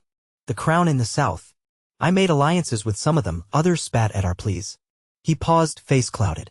It will be a long road. Jon nodded. Aye. But we have a chance now, and that's more than we had 2 days ago. We can start rebuilding. The question is whether the realm learned anything from the near end of civilization. A bitter half-smile tugged at Robb's mouth. You know the old saying, the realm forgets quickly. But we'll do our part to remind them. We need to heal and unify, or else we'll face another crisis unprepared. He looked around, catching sight of Sansa moving among the wounded, offering encouragement, her cloak dark with soot. His sister's face was set with quiet determination. In moments like this, Robb felt anew how much they had all grown, how the trials of war had transformed them. She was no longer the girl who once dreamed of ballads and courtly dances. She was a stalwart pillar, a caretaker of Winterfell's battered soul.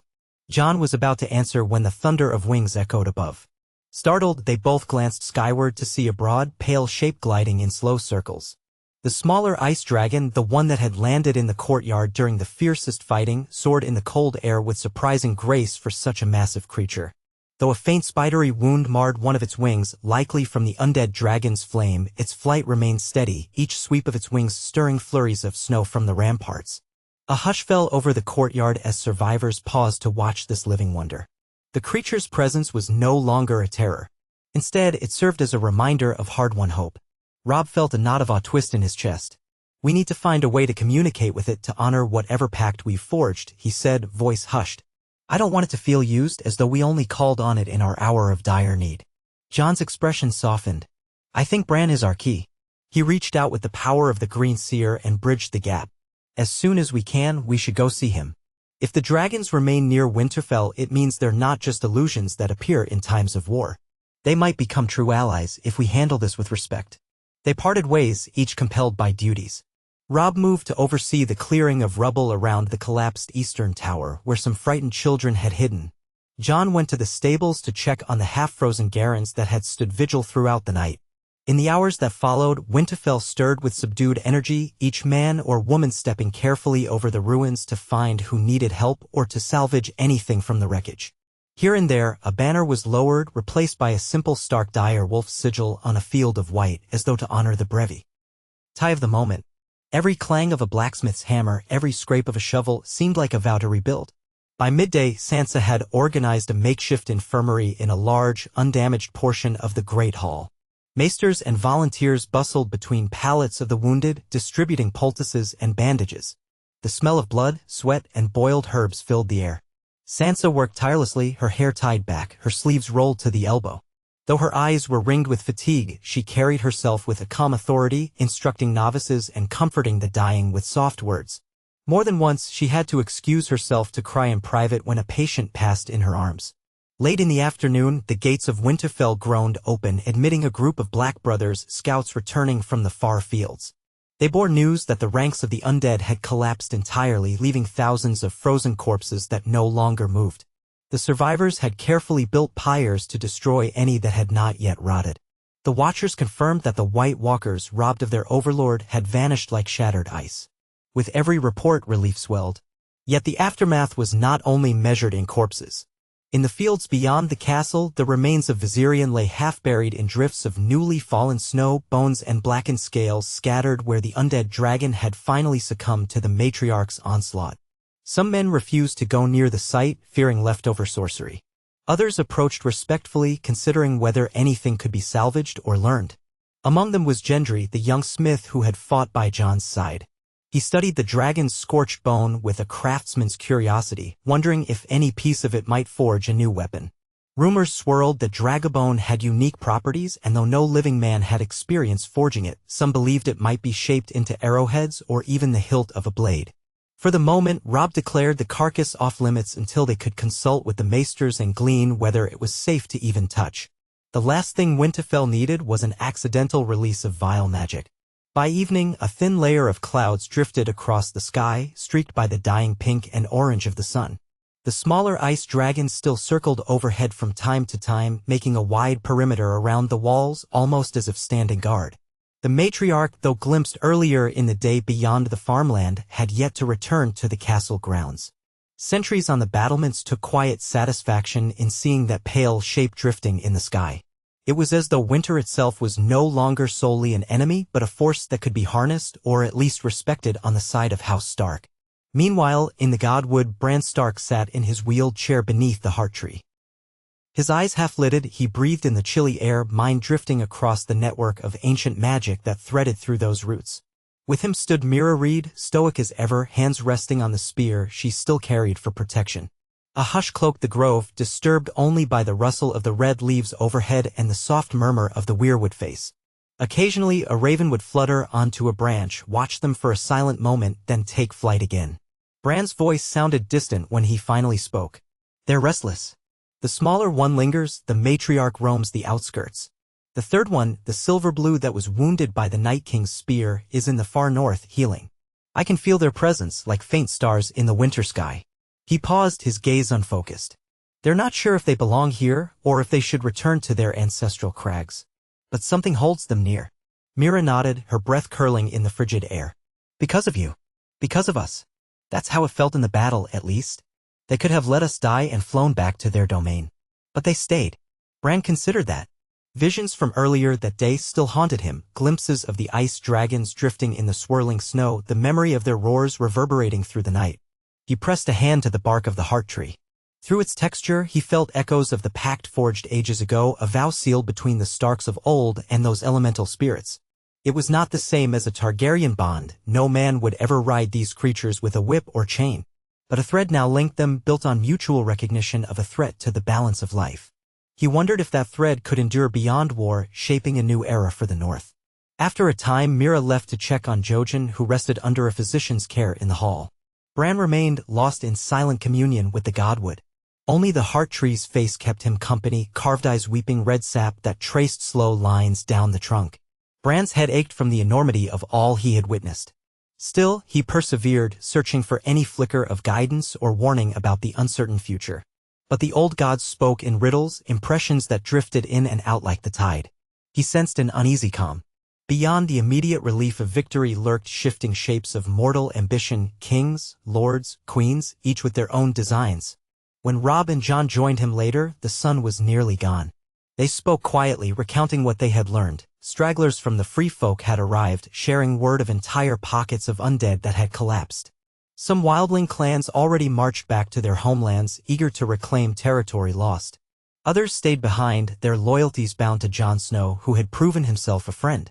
The Black Brothers were refortifying the wall, uncertain of what new threats might arise.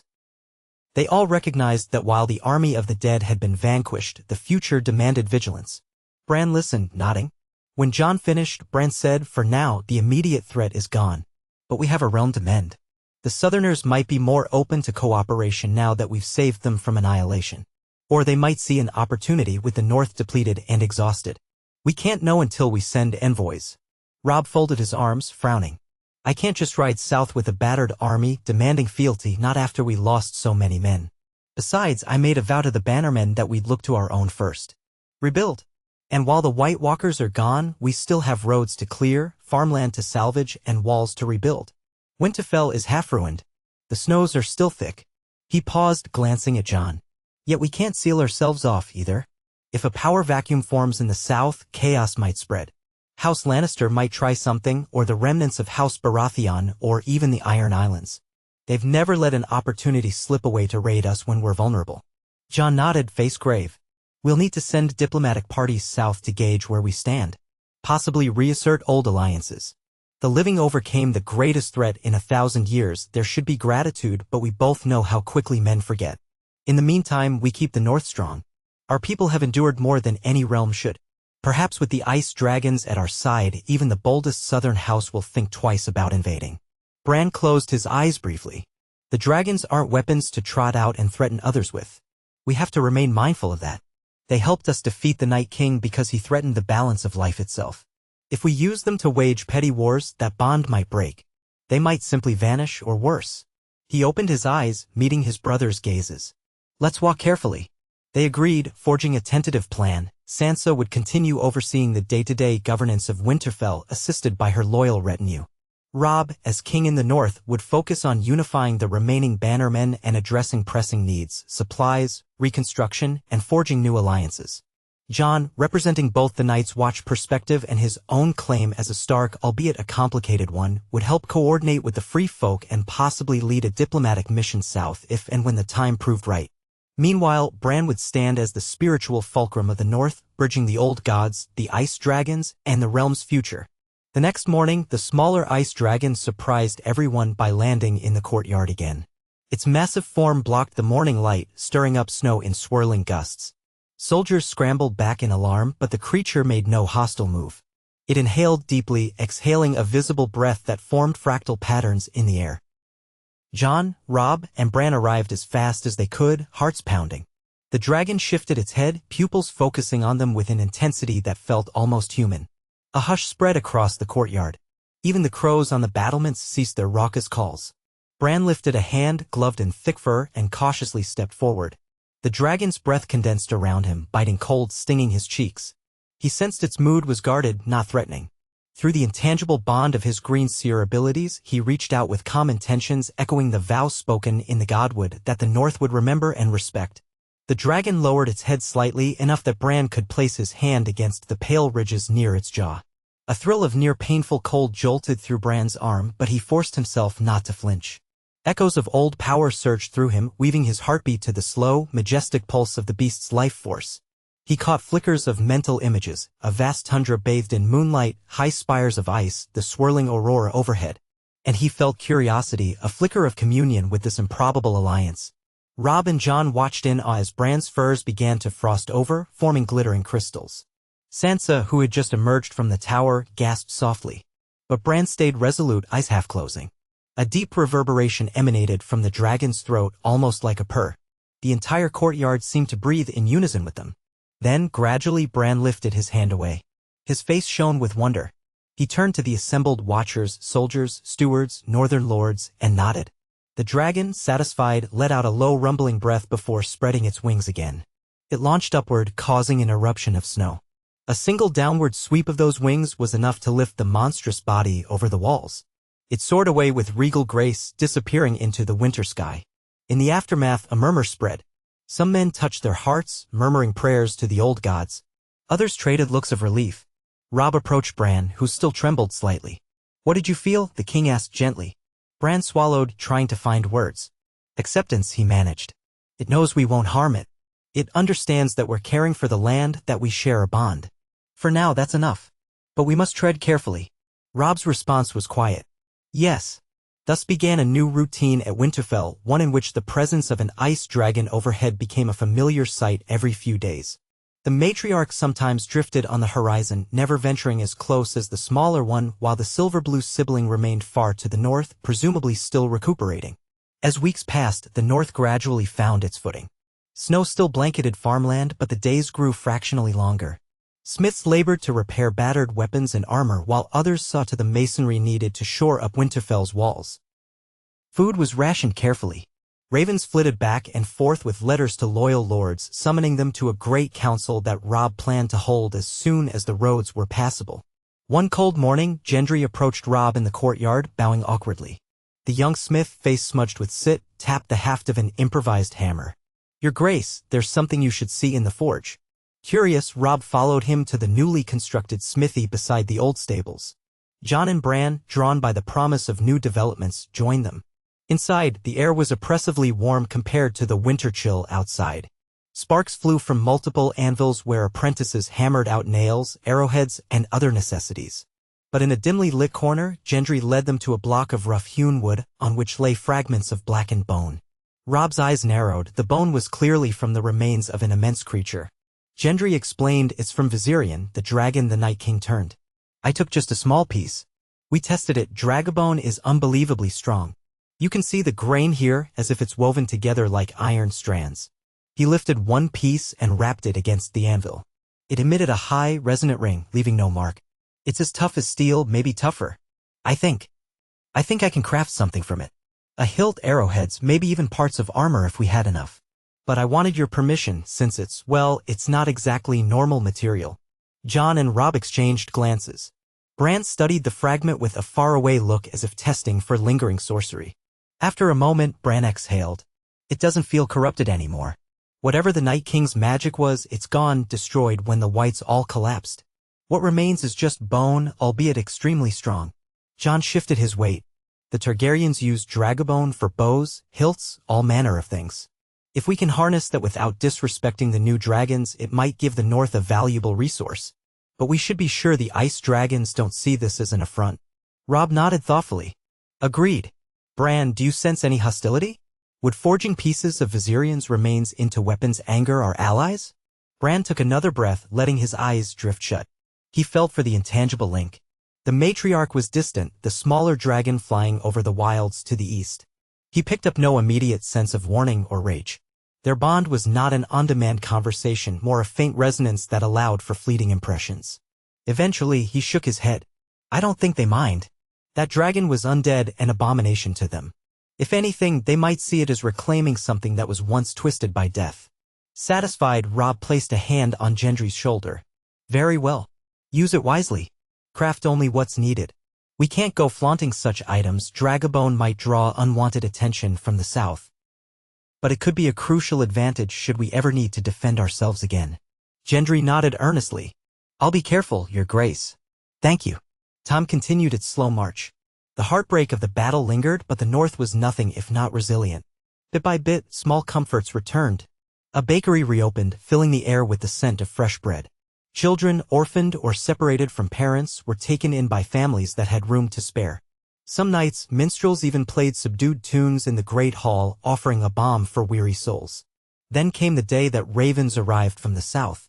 Late in the afternoon, 2 blackbirds fluttered onto the rookery window, bearing sigils on their tiny scroll tubes. One was from the Vale of Arryn, sealed with the Falcon and Moon crest. The other was from King's Landing, though the seal was an unfamiliar design, some bastardized version of the Lion of Lannister, implying changes in the capital's power structure. Maester Luwin's successor, a stout man named Maester Benric, carefully removed the scrolls and brought them to Robb, Sansa, Jon, and Bran, who had gathered in the solar. The first message from the Vale was penned in Lady Anya Waynwood's hand. She expressed relief at hearing the North had vanquished the undead threat. She offered tentative congratulations to Robb Stark, referencing the Vale's readiness to renew alliances as long as certain trade routes were protected and their knight's role in the conflict acknowledged. It was formal and careful, but it lacked any true warmth. Still, it was not hostile, and that alone felt like a small victory. The second message was from King's Landing. The letter came in flowery language, proclaiming that Lord Regent Tyreek Lannister, nephew to the late Tywin, had consolidated power in the capital after all the chaos that had ensued. The letter recognized the threat that had once menaced the realm and expressed gratitude to the North for its efforts in ending it. However, it stopped short of calling Robb a king, and it implied that the crown looked forward to the prompt return of northern fealty. Sansa's lips thinned as she finished reading. They want us to bend the knee again. They always do. Robb exhaled slowly. I should have expected as much. The Lannisters remain the Lannisters. Even after all that's happened, their main concern is reaffirming their power. Jon frowned. Surely they've heard about the ice dragons. They might not believe the stories, or they think we're too exhausted from the war against the dead. They think this is their moment to reassert the Iron Throne's authority. Bran tapped his fingers against the arm of his wheelchair. What do you want to do, Robb? For a moment, Robb was silent, his expression distant. The last time he'd contested the crown, it resulted in a brutal war that cost him dearly. Yet the North had paid in blood to defeat the greatest threat in living memory. That he was king in the North had not merely been a vanity. It was a recognition that the North would stand on its own if the Southern throne remained deaf to true danger. I can't yield the title, he said at last, voice low. That would dishonor every sacrifice made. We stand as our own kingdom, unless they can prove they stand with us, not over us. But I also don't want a new war. Our people have suffered enough. We're in no shape to march south again. Sansa sighed. Perhaps we can open negotiations. Send an envoy. Show them we're not seeking conquest, only respect and independence. Maybe with enough mutual interest, trade, cooperation. There's no need for more bloodshed. Jon nodded, though his eyes were pensive. They'll push, but they might realize that pressing too hard will only cause more strife. There's also the Vale, the Riverlands, the Reach. Everyone's in flux after the undead crisis. King's Landing might not be as secure as they pretend. Robb straightened his shoulders, drawing resolve around him like a cloak. Then we'll do just that. We'll craft a careful reply, inviting a Lannister envoy to Winterfell under safe conduct, so they can see with their own eyes the cost of the war and the might we still wield, particularly the presence of the dragons. Maybe then they'll think twice about forcing our hand. So it was agreed. Sansa composed a suitably formal letter, emphasizing the North's gratitude that the crown finally recognized the efforts made to save the realm. She underscored the extent of the North's losses, politely but firmly suggesting that a reciprocal gesture from the South, aid or shipments of grain, would demonstrate good faith. She then offered an invitation for a trusted representative to come to Winterfell to discuss the realm's future. It was a gambit, one that risked inviting a viper into the henhouse, but the alternative might be a longer, more draining conflict if the Lannisters assumed the North was weakened. In the days that followed, the roads cleared just enough for small delegations of lords to attend the Great Council. Lady Meage Mormont arrived with a contingent of Bear Island warriors, all clad in thick H. Lord Galbart Glover came, pale but determined. Lady Barbary Dustin of Barrowton appeared, though not without a certain frostiness in her demeanor. They were all battered from the war, each having lost men in the struggle against the dead. But they convened in Winterfell's hall, among the flickering torches and the ancient banners, to discuss the path forward. Robb presided over the gathering from the dais, flanked by Jon and Sansa. Bran sat slightly to the side, observing with watchful calm, occasionally offering insights from his greenseer perspective. The lords shared accounts of the final battles, the near losses and last stands. They planned how best to salvage farmland, help refugees return home, and rebuild crucial fortifications. Fear lingered that the undead might return, but Bran reassured them that the Night King was gone for good, though no one could say what future centuries might bring. In the midst of these discussions, the question arose of how the North would respond to the Crown's letter. Many of the bannermen, emboldened by House Stark's stand against the darkest forces imaginable, clamored to remain fiercely independent. Some, remembering old grievances with the South, demanded an outright severing of all ties. Others were more pragmatic, worried about trade routes and the potential for famine if the coming year's harvest proved meager. Ultimately, the consensus fell in line with Robb's stance. Maintain the North's hard-won autonomy, but explore a diplomatic path. The lords trusted the Starks to walk that line. As the winter sun dipped behind the walls, the meeting adjourned. Robb and Sansa retreated to the Great Solar, where the hearth fire offered warmth. Jon lingered to speak with Tormund and Ed Tollett about sending more supplies to the Wall. Bran waited for the hall to clear, then headed to the Godswood to find a moment of quiet. The day's arguments echoed in his thoughts, particularly the question of how the ice dragons might shape the North's identity moving forward. Some lords suggested forging a formal tradition around the beasts, establishing a new order of knights or guardians who would serve as riders, though no one truly knew how to ride an ice dragon.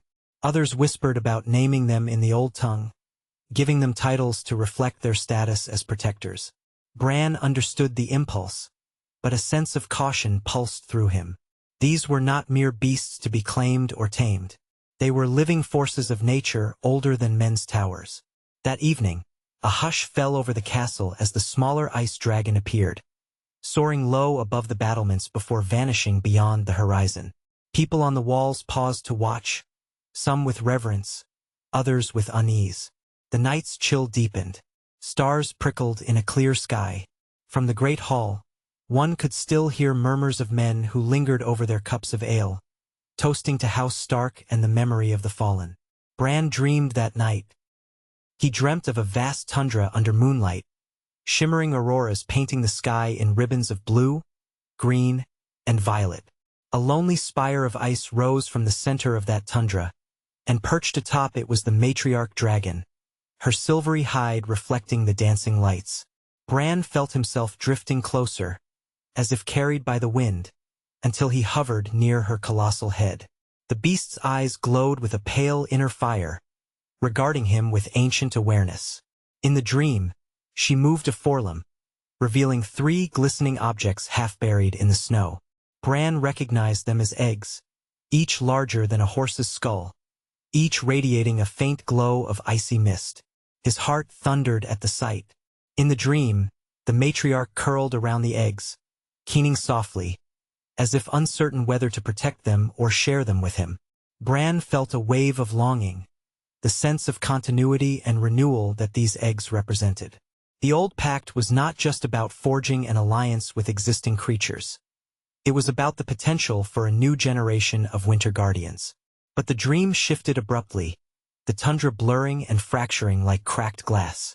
A shadow fell across the sky, something reminiscent of the Night King's aura, yet different, twisted. The eggs flickered with cold fire. Bran tried to reach out, only to wake with a start, sweat freezing on his brow in the frigid night air. He stared at the ceiling of his chamber, heart pounding, the last images of the dream seared into his mind. Eggs. The notion that the ice dragons might propagate had never seriously occurred to him. In the old stories, fire dragons laid clutches of eggs that either hatched or turned to stone over the years. But ice dragons? Most believed they were ephemeral beings, half spirit and half flesh. Yet the dream felt real, laden with the potent weight of green seer visions. He wondered if it was a glimpse of a possible future or a metaphor for something else. The memory of that ominous shadow flickering over the eggs left him uneasy. At first light, he told Robb and Jon about the dream. They listened with rapt attention, exchanging glances. Robb rubbed his chin thoughtfully. It could be that the matriarch is with young, if that's even how these creatures work. Or it's some echo of possibility. In any case, it means our alliance may extend beyond just 3 living dragons. One day, there might be more. He paused, scanning Bran's face. But you mentioned a shadow. Another threat. Bran exhaled. I'm not certain. It felt like the memory of the Night King, or perhaps something akin to that darkness. As if the land itself manifested a new threat when it sensed these unborn dragons. I don't think it's an immediate danger, but the dream was a warning. The old gods are never straightforward. Jon looked grim. We have enough problems with mortal lords, kings, and queens. Let's hope the realm can handle that potential. He tried to offer a reassuring smile, but worry lingered in his eyes. Over the next few weeks, winter storms battered the north, forcing most of the lords who had gathered at Winterfell to remain for longer than anticipated. Supplies grew tight, but Sansa's careful planning prevented outright starvation. Feasts were minimal, replaced by simpler stews, salted meats, and dried bread. Despite the hardships, a sense of camaraderie took root among the gathered northern lords, who found unity in their shared ordeal. The presence of the smaller ice dragon overhead seemed to remind them that they stood at a pivotal moment in history. In the midst of one howling blizzard, a single rider arrived at Winterfell's gate, accompanied by a retinue of 4 knights bearing an unfamiliar sigil, a red gold lion intertwined with a black stag. The rider identified himself as Ser Tyland Swyft, an envoy from King's Landing. News spread quickly through the castle. The Lannister envoy had come, braving the storm to deliver the crown's response. Suspicion ran high, for House Swyft was a minor branch allied to the Lannisters, historically known for subservience to the Lion's power. Robb and Sansa, flanked by Jon, Bran, and a retinue of loyal guards, received Ser Tyland in the Great Hall, the hearth fires casting dancing shadows on the floor. Ser Tyland was a thin, elegant man, his cloak trimmed with gold thread. Snow crusted his boots, and his cheeks were chapped from the cold. He bowed with exaggerated courtesy, presenting a scroll sealed with the Lannister device. "Your Grace," he said to Robb, though the subtle hesitation on the title did not go unnoticed. "I come on behalf of Lord Regent Tyreek Lannister. He sends his regards and hopes this meeting will foster renewed cooperation between the Crown and the North." Robb studied the man, his expression carefully neutral. "We shall see," he said, not unkindly. "You come at a harsh time. We have limited accommodations, but you and your men are welcome to stay as guests. I trust you brought a suitable retinue to the negotiations." The knight dipped his head. We did, though we are few. The roads proved difficult, and the regent urged speed. We bring small gifts and letters of goodwill, which I shall present at your pleasure. If possible, I would like to speak with you in private, regarding certain arrangements. A prickle of tension passed among the Starks. Sansa arched an eyebrow but remained silent, letting Robb take the lead. Jon folded his arms, fixing Ser Tyland with a level stare. Bran watched the man with his green seer sense, feeling for any whiff of hidden darkness. He perceived wariness, ambition, but not immediate treachery. That did not guarantee honesty, of course. Robb eventually nodded. We'll speak privately tomorrow. For now, rest. Warm yourself by the fire. The north is not hospitable this time of year. My men will show you to your quarters. Ser Tyland bowed again, departing with his retinue under the watchful eyes of Winterfell's guards. Once the envoy was gone, Sansa let out a slow breath. I wonder what arrangements he intends to propose. Jon snorted softly. Likely demands we bend the knee, or requests for gold or marriage alliances. The Lannisters always reach for the same tools. Robb gazed at the swirling snow visible through the windows. We'll find out soon enough. Meanwhile, double the guard around the castle. I don't expect an assassin lurking in a blizzard, but I won't be caught unaware. By dawn the next day, the storm had abated somewhat, leaving drifts piled high against the walls. In a private solar, warmed by a blazing hearth, Robb, Sansa, and Jon met with Ser Tyland SWIFT. Bran was present but slightly off to the side, as if observing from a vantage point beyond typical diplomacy. The envoy drank a cup of mulled wine, warming his hands around it before clearing his throat. Your Grace, my lord, my lady, he began, inclining his head respectfully to all three. I bring an official missive from Lord Regent Tyreek Lannister. I'd like to read it aloud if I may. Robb gestured for him to proceed. Ser Tyland broke the seal and began, voice clear. To Robb Stark, who styles himself king in the north, greetings from the crown. We recognize the extraordinary efforts of the north in the face of the undead scourge. Such heroism deserves commendation, and the realm is indeed grateful. However, we cannot ignore the continued tension arising from the North's unilateral declaration of independence. At this critical juncture, the realm needs unity, not fragmentation. Therefore, the Crown formally requests that the North reaffirm its fealty to the Iron Throne under House Lannister's regency with the following conditions. First, the North shall be granted expanded autonomy in matters of internal governance, including the right to maintain its own armies and choose its own lords. Second, the Crown shall waive all back taxes and levies for the next 3 years to allow for reconstruction. Third, House Stark shall enter into a formal marriage alliance with House Lannister, binding our houses in mutual prosperity. Fourth, the presence of dangerous creatures known as ice dragons within northern territories must be addressed. The Crown proposes to dispatch experts to aid in understanding and controlling these creatures to ensure the safety of the realm. In return, the Crown will provide substantial aid, grain, coin, and craftsmen to speed the North's recovery. We remain confident that with wise leadership and cooperation, the realm will emerge stronger than ever. Should these terms be unacceptable, alternative measures may be necessary to safeguard the integrity of the Seven Kingdoms. With continued respect, Lord Regent Tyreek Lannister, Hand of the King. A hush settled in the solar. The last lines hung in the air, unspoken threat coiled beneath the formal courtesy. Ser Tyland folded the parchment, placing it on the table. My Lord Regent hopes you will see reason. The realm has endured enough war. Robb's mouth pressed into a thin line. Sansa's eyes flicked to him, her expression composed but taut. Jon stifled a surge of indignation, remembering the blood spilled by Lannisters in the past. Bran simply breathed, letting the swirl of tension settle in his mind. It was Robb who finally spoke. So, they want to incorporate us back under their rule but dress it up with some concessions. And they want one of us to marry a Lannister so they can lay claim to the North by blood if we accept. Ser Tyland offered a measured smile. It is a generous offer, Your Grace. Autonomy and wave taxes are quite substantial. The Crown merely wishes to ensure that these events, he paused, perhaps referencing the dragons, do not pose a threat to the wider realm. Jon leaned forward, voice quiet but firm. The ice dragons are not your concern. They aided in destroying the army of the dead, a danger the Crown failed to address in time. Now you want to dispatch experts to control them? That's not going to happen. Ser Tyland cleared his throat. We understand your caution.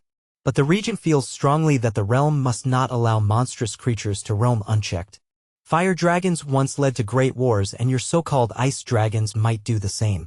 Bran spoke next, his tone mild but carrying an undercurrent of quiet power. You misunderstand. The ice dragons are not ours to command, nor are they mindless beasts to be corralled. They are older than your Iron Throne, older than the Undals. If the crown tries to control them, it will fail. Silence. Ser Tyland shifted in his seat, adjusting his cloak. All the more reason for cooperation, he said at last. Surely the crown's resources could aid in researching a... No, Rob cut him off, voice soft but unyielding. As for the marriage proposal, that's a matter we'll consider in our own time. But I will say this, the North will not kneel. We stand by the independence we declared. If the crown seeks to punish us for protecting the realm, so be it. Ser Tyland's mouth twitched in a fleeting frown. I am but an envoy. I urge you to consider the ramifications. The crown's armies are recovering too, and alliances can shift quickly. This realm is fragile. A single spark could ignite another war. Sansa watched the envoy closely. War is the last thing anyone wants, but threats aren't the best way to start negotiations. You say the crown is grateful. Prove it. Send real aid, not conditional offers that bind us back to a rule that abandoned us when Winterfell. Then we might speak about formal ties. Ser Tyland inclined his head, though tension tightened the corners of his mouth. I see your position is firm. I shall report it faithfully to Lord Regent Tyreek. You must forgive my bluntness, the times call for clarity, do they not? Rob stood, indicating the conversation was over. They do indeed, sir. We'll provide for your needs during your stay, but do not expect our reply this instant. I need counsel with my bannermen. Meanwhile, consider yourself a guest, our hospitality is not lacking, though the winter is harsh. The envoy rose, bowed with forced politeness, and withdrew. The moment the door closed behind him, Rob let out a low growl of frustration. They want to lord over us still. They can't accept that we overcame the dead on our own terms. Jon nodded. It's the Lannister way. They fear losing their grip. They talk of sending experts to control the ice dragons. The arrogance. He felt a surge of anger, remembering the times he'd seen men of the South dismiss the threats of the North. If they try, they'll fail and possibly provoke the dragons. Sansa glanced at Bran. What do you think we should do? They'll see the dragons soon enough if they remain in Winterfell. That might scare them off or cause them to double down. Bran considered her words. We can't hide the dragons. But we can show that they're not a danger to anyone but those who threaten the natural balance. Perhaps seeing them in person will humble the envoy. Or perhaps not. He sighed. We walk a fine line. Rob softened. We'll craft a reply that reaffirms our independence, thanks them for any genuine aid, and politely refuses their attempt to research our allies. As for the marriage alliance, he hesitated, glancing at Sansa. We'll see. If it's absolutely necessary to avert war, maybe we consider it. But I won't force anyone into such a match.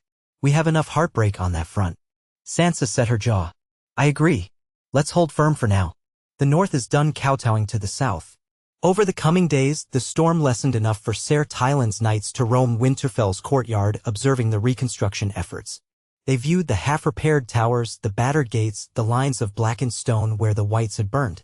They asked uncomfortable questions about the rumored ice dragon sightings, but the Northerners met them with stony silence.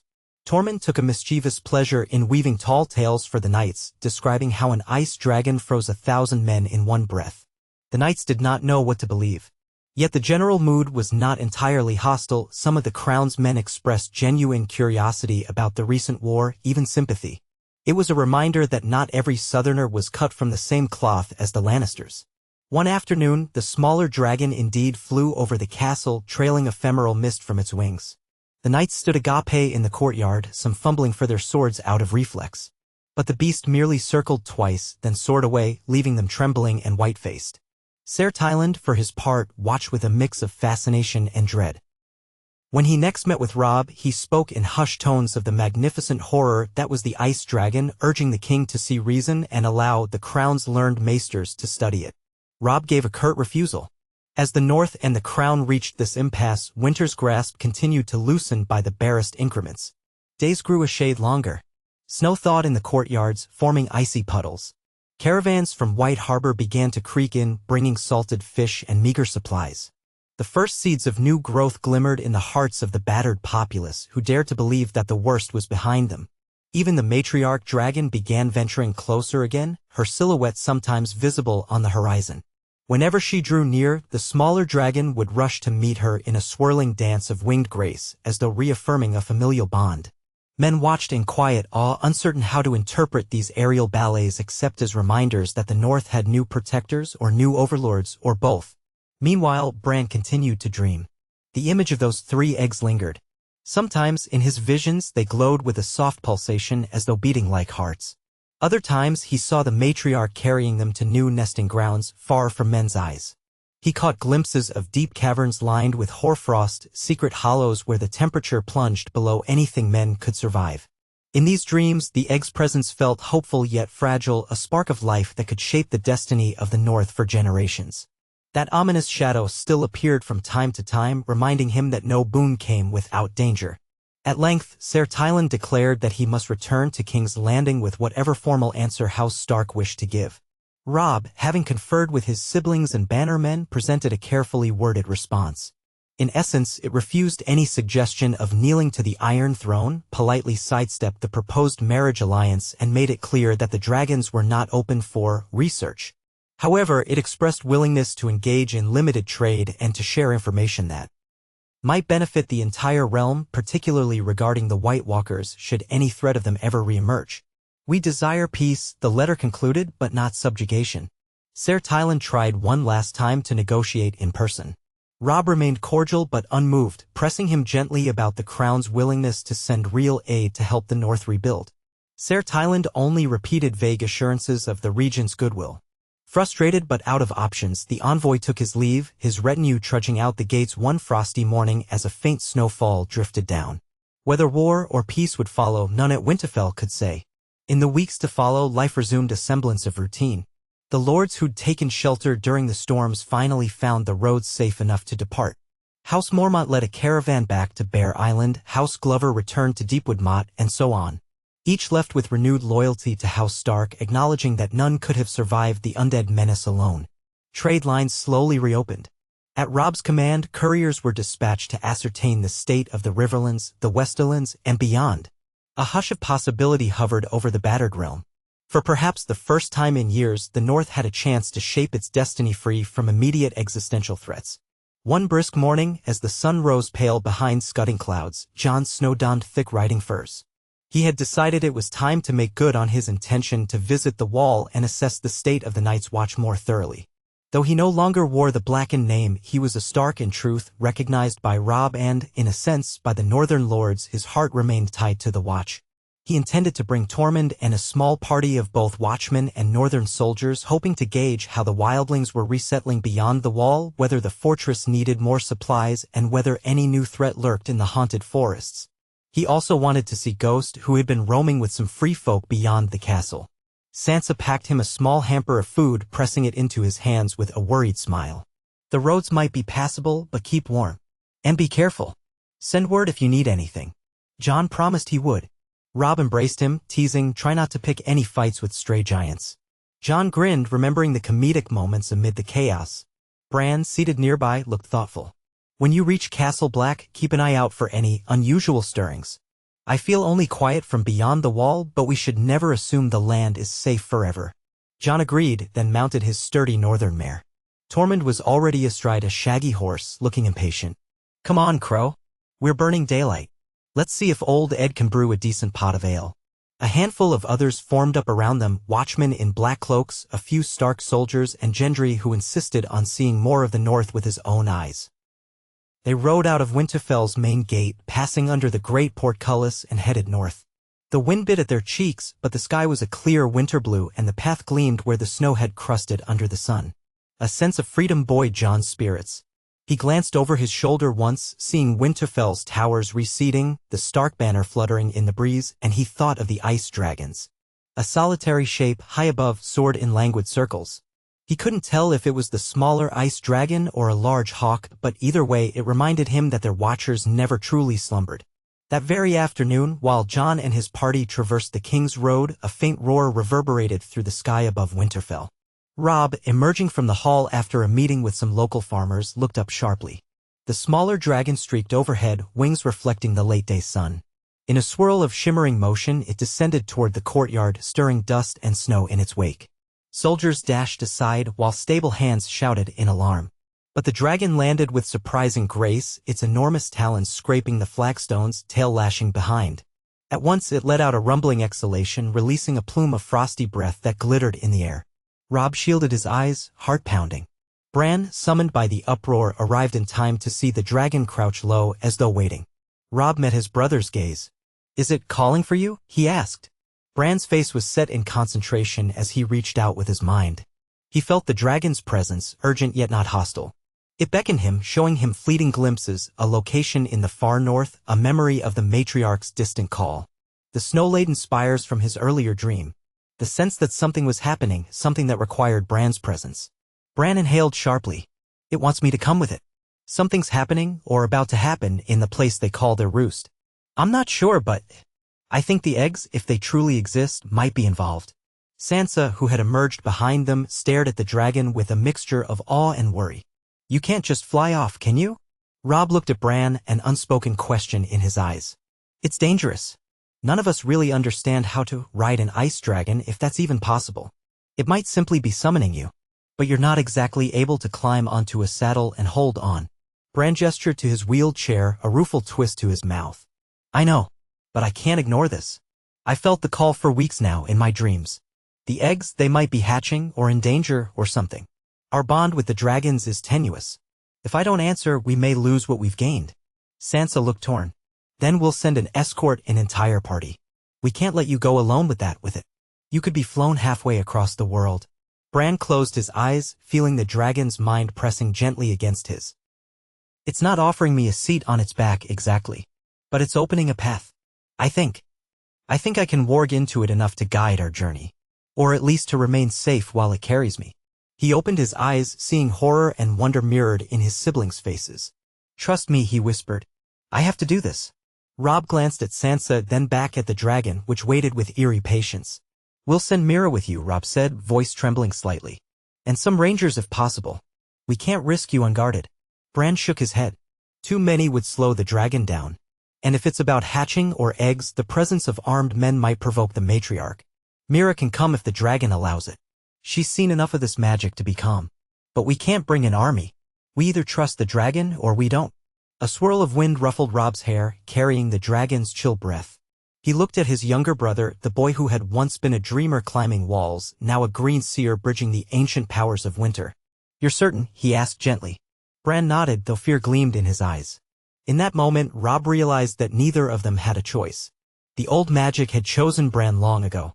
They hastily prepared. Mira came running, spear in hand, alarmed but resolute. She vowed not to leave Bran's side, no matter where the dragon might take them. Sansa embraced Bran hard, tears glinting in her eyes. Robb gripped Bran's shoulder. "Return to us," he murmured, voice thick. Bran clasped Robb's hand. "I'll try." Then came the delicate matter of actually mounting or boarding the dragon. With visible trepidation, Bran wheeled forward as close as he dared. The dragon lowered its head, exhaling that frosty plume again. Bran's breath caught, every nerve in his body screaming both terror and awe. Gently, with Mira's help, he shifted from his chair, placing a trembling hand on the dragon's forelimb. Through the intangible bond, he sent waves of trust, acceptance, readiness. The beast's massive musculature tensed, then relaxed as if giving silent permission. Mira climbed on behind Bran, securing him with harnesses they'd hastily improvised from leather straps. No saddle existed for an ice dragon, and the slick hide felt dangerously smooth. But the creature seemed aware of their fragility, standing as still as possible. When they were settled, Bran closed his eyes and warged part of himself into the dragon's consciousness. It was like stepping through a door into a storm of cold lightning. He gasped, feeling the swirl of wind, the power of colossal muscles, the primal instincts that spanned eons. Yet there was a surprising gentleness, as if the dragon recognized him. Like a wolf pack welcoming a new member, the beast allowed him partial control. He exhaled, focusing, coaxing the dragon to rise. Slowly, the creature spread its wings. The courtyard erupted in wind and noise. Soldiers shielded their faces from flying snow. Robb held Sansa back as the giant wings flapped once, twice, stirring swirling eddies. Mira clutched Bran, eyes wide, as the dragon lifted off. The ground fell away in an instant, leaving the watchers below to gape at the impossible sight. A crippled boy and his companion riding an ancient being of frost into the pale sky. The roar echoed over Winterfell's towers, sending ravens cawing in alarm. Higher and higher they flew, until the castle looked like a child's toy on the white plain. Bran's heart hammered against his ribs. Cold air stung his face, and every breath felt crystalline. He marveled at the effortless power coursing beneath him. The vantage of the entire north sprawled out like a map. Mira held on tight, her knuckles white on the improvised harness, but her eyes shone with wonder. With each wing beat, they soared further from the known world, heading northwest, guided by an instinct older than men's kingdoms. The wind tore at Bran's hair, leaving his ears numb. He tried to keep a foothold in the dragon's consciousness, coaxing it not to rush at breakneck speeds. The creature responded, adjusting its flight so that the violent buffeting eased into a steadier, if still daunting, pace. Below them, forests and frozen rivers slipped by. Once, they spotted a herd of elk scurrying in terror at the dragon's shadow. Far in the distance, the horizon blurred with jagged mountains blanketed in ice. Bran recognized the region from his visions, the place where the matriarch nested, the labyrinth of spires and canyons. As the sun crawled across the sky, they flew. Mira's teeth chattered at intervals, the cold seeping into every layer of fur and cloth. Bran, partly merged with the dragon's senses, felt the elemental chill as an odd comfort, but he recognized the danger to her mortal flesh. He urged the dragon to seek a resting place. The creature eventually descended upon a rocky plateau sheltered from the worst of the wind, where steam rose from natural hot springs that cut through the ice. Mira stumbled off the dragon's back, legs shaking, while Bran half-sagged from the strain of warging such a powerful mind. The dragon sniffed around, exhaling blasts of cold at the snow, as if testing the environment. They camped there for the night, building a small fire near one of the hot springs. The dragon curled itself around a protruding boulder, eyes half-lidded but watchful. Mira found enough driftwood and brush to keep them warm. Bran offered silent thanks to the old gods that the journey so far had been smooth. He realized that if the dragon decided to vanish, stranding them in that wasteland, they would never survive. Yet something told him it would not abandon them. This was a shared purpose. In the dark, they slept fitfully, taking turns on watch. Moonlight shimmered on the dragon's hide, making it glow with ghostly radiance. Bran could feel the slow pulse of its breath, and occasionally it rumbled in what might have been a dream. The bond between them hummed like a half-heard song. The next morning, after a quick meal of dried meat, they set off again.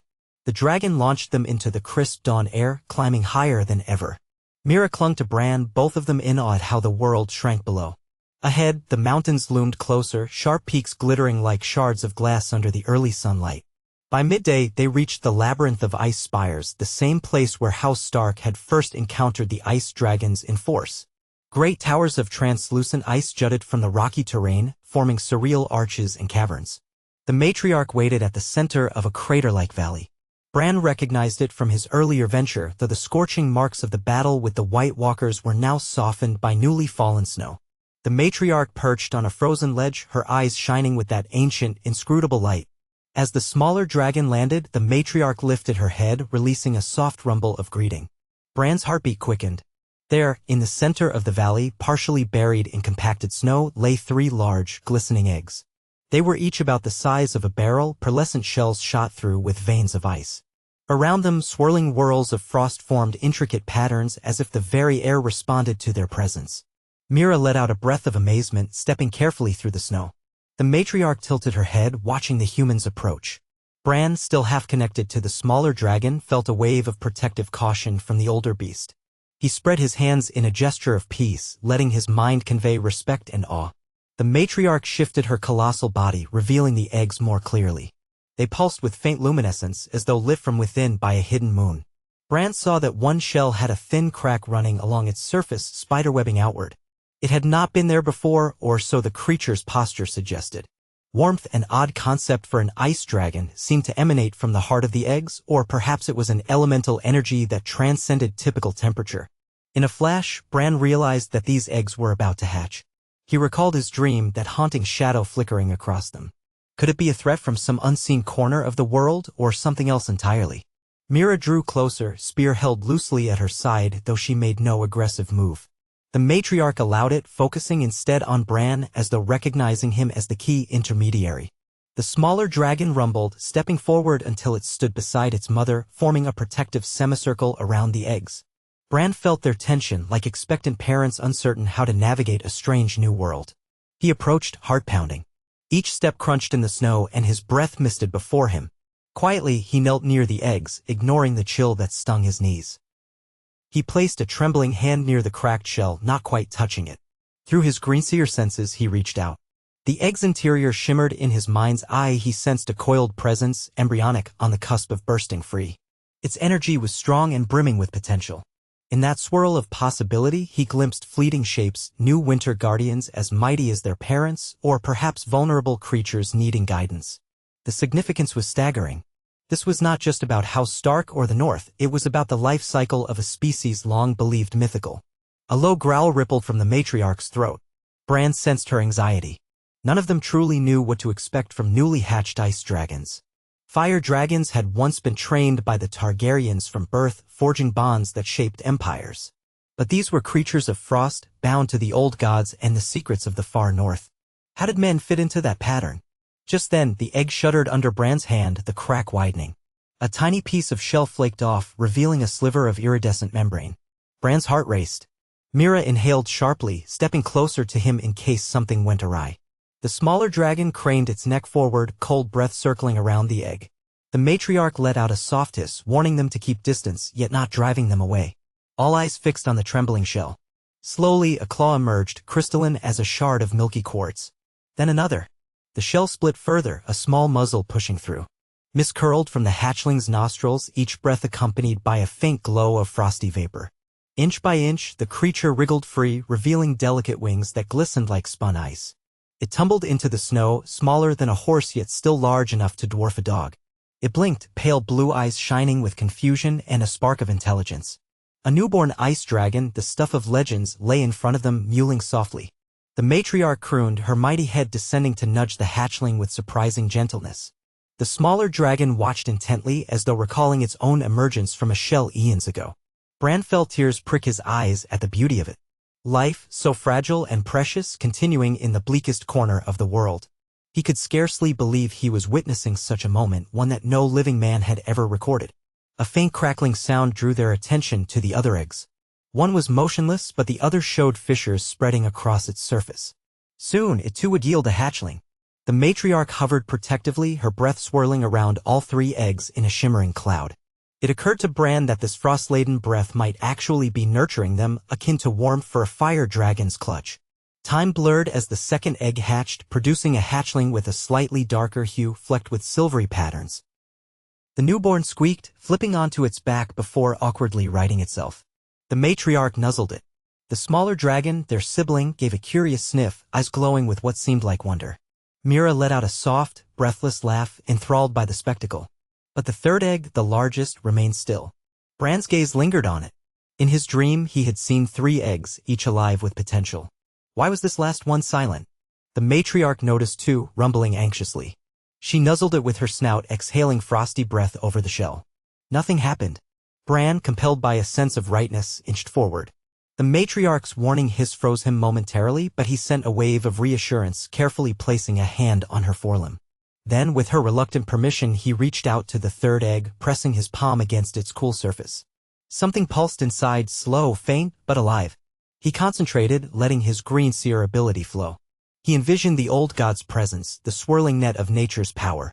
He remembered how the children of the forest taught him to sense life in even the coldest corners. He let out a steady breath, silently urging the hatchling within to rise. Still, the egg remained motionless. Worry creased his brow. Could it be dying? Or was it simply not ready? He closed his eyes, sinking deeper into the link. For a moment, the world fell away. All that remained was the soft thrum of potential life behind a wall of shell. He pushed past the barrier with his mind, not forcing but coaxing. Slowly, the pulse strengthened. A faint crack formed beneath his hand. He felt an almost electric jolt surge through him, and he gasped, eyes flying open. At the same moment, the egg cracked wide, revealing a glimmer of movement inside. The matriarch let out a triumphant rumble, stepping back to allow the creature room to emerge. Bit by bit, a head pushed through, this hatchling's ridges carrying a faint swirl of color reminiscent of the aurora. T's eyes blinked open, luminous silver. With a quivering struggle, it broke free, stumbling into the snow. Unlike the first two, it looked slightly weaker, exhausted from the effort. Bran felt a wave of relief wash over him. It was alive. The newly hatched trio clustered together, nosing at each other with squeaks and chirps. The matriarch oversaw them, exhaling gentle streams of frost.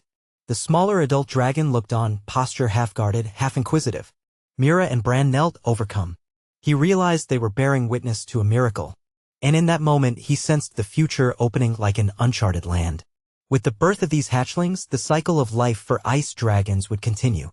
The North might one day soar with them in a partnership deeper than House Targaryen ever forged with fire. He also remembered the dream's shadow. For now, the moment was too precious to mar with fear, but he wondered what new challenge might arise in the decades to come, seeking to extinguish these fragile lives. He vowed silently that House Stark would protect them, forging a bond not of conquest but of guardianship. As if in answer, the nearest hatchling stumbled toward Bran, blinking curiously. He reached out a hesitant hand, brushing its crystalline muzzle. The hatchling exhaled a puff of cold that made him shiver. Yet in its eyes, he saw neither hostility nor fear, only recognition, as if it knew this human was part of its story. Beside him, Mira grinned through tears. "They're beautiful," she whispered.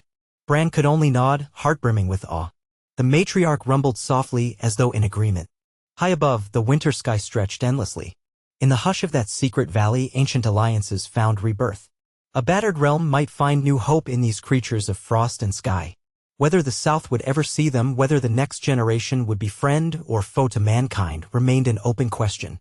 But in that still, crystalline moment, Bran felt sure that the North's destiny and the dragon's fate had fused irreversibly. He thought of Robb, Jon, Sansa, and the countless souls striving to rebuild a future free from the terrors of the undead or the ambitions of unscrupulous lords. He thought of the old gods, their watchful eyes carved into weirwoods across the frozen land. And he thought of the vow the Starks had made to uphold the balance of life in the North. The eggs had hatched and a new page of history had turned.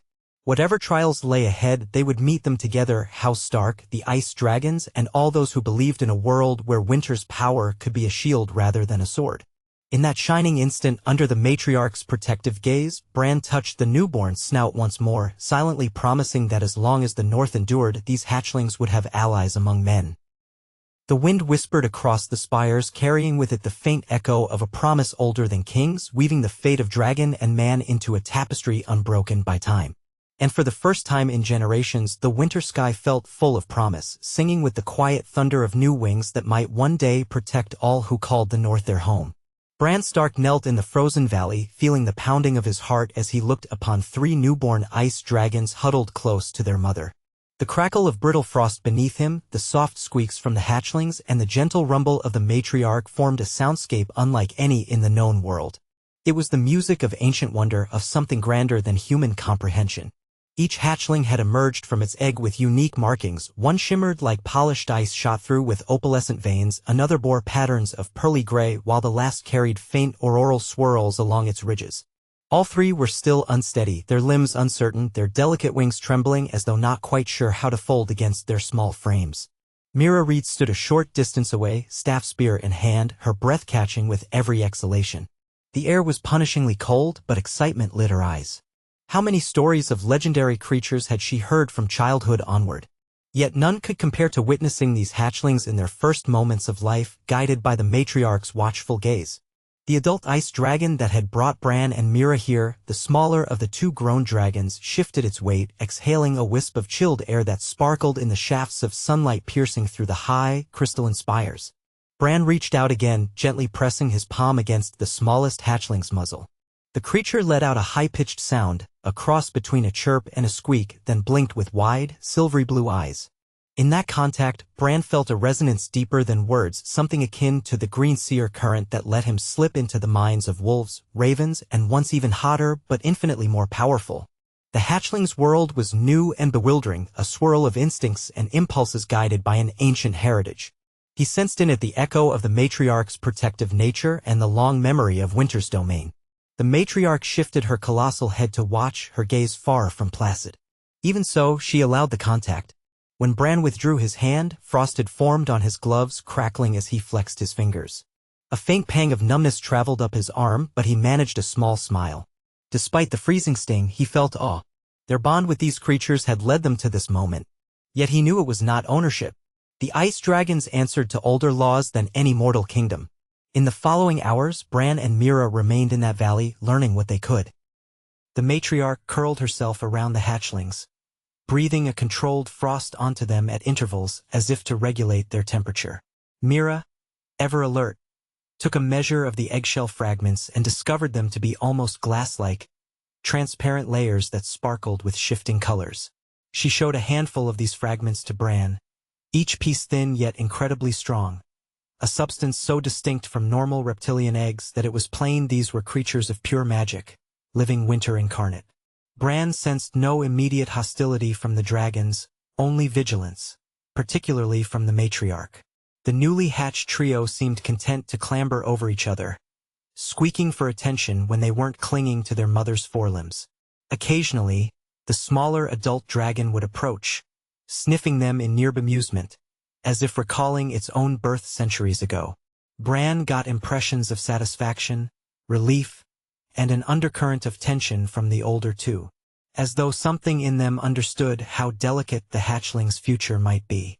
When night fell, the sky overhead blazed with auroras that rippled in green, pink, and white arcs. The ice spires caught and reflected this celestial dance, giving the valley a dreamlike quality. Bran and Mira built a modest campfire in the shelter of an icy outcropping, though the fire's warmth was negligible in the biting cold. At least it provided some light and a space for them to heat water. Mira used strips of dried meat to make a rudimentary broth, which they sipped carefully. If not for the thick furs they wore, they would likely have perished by now.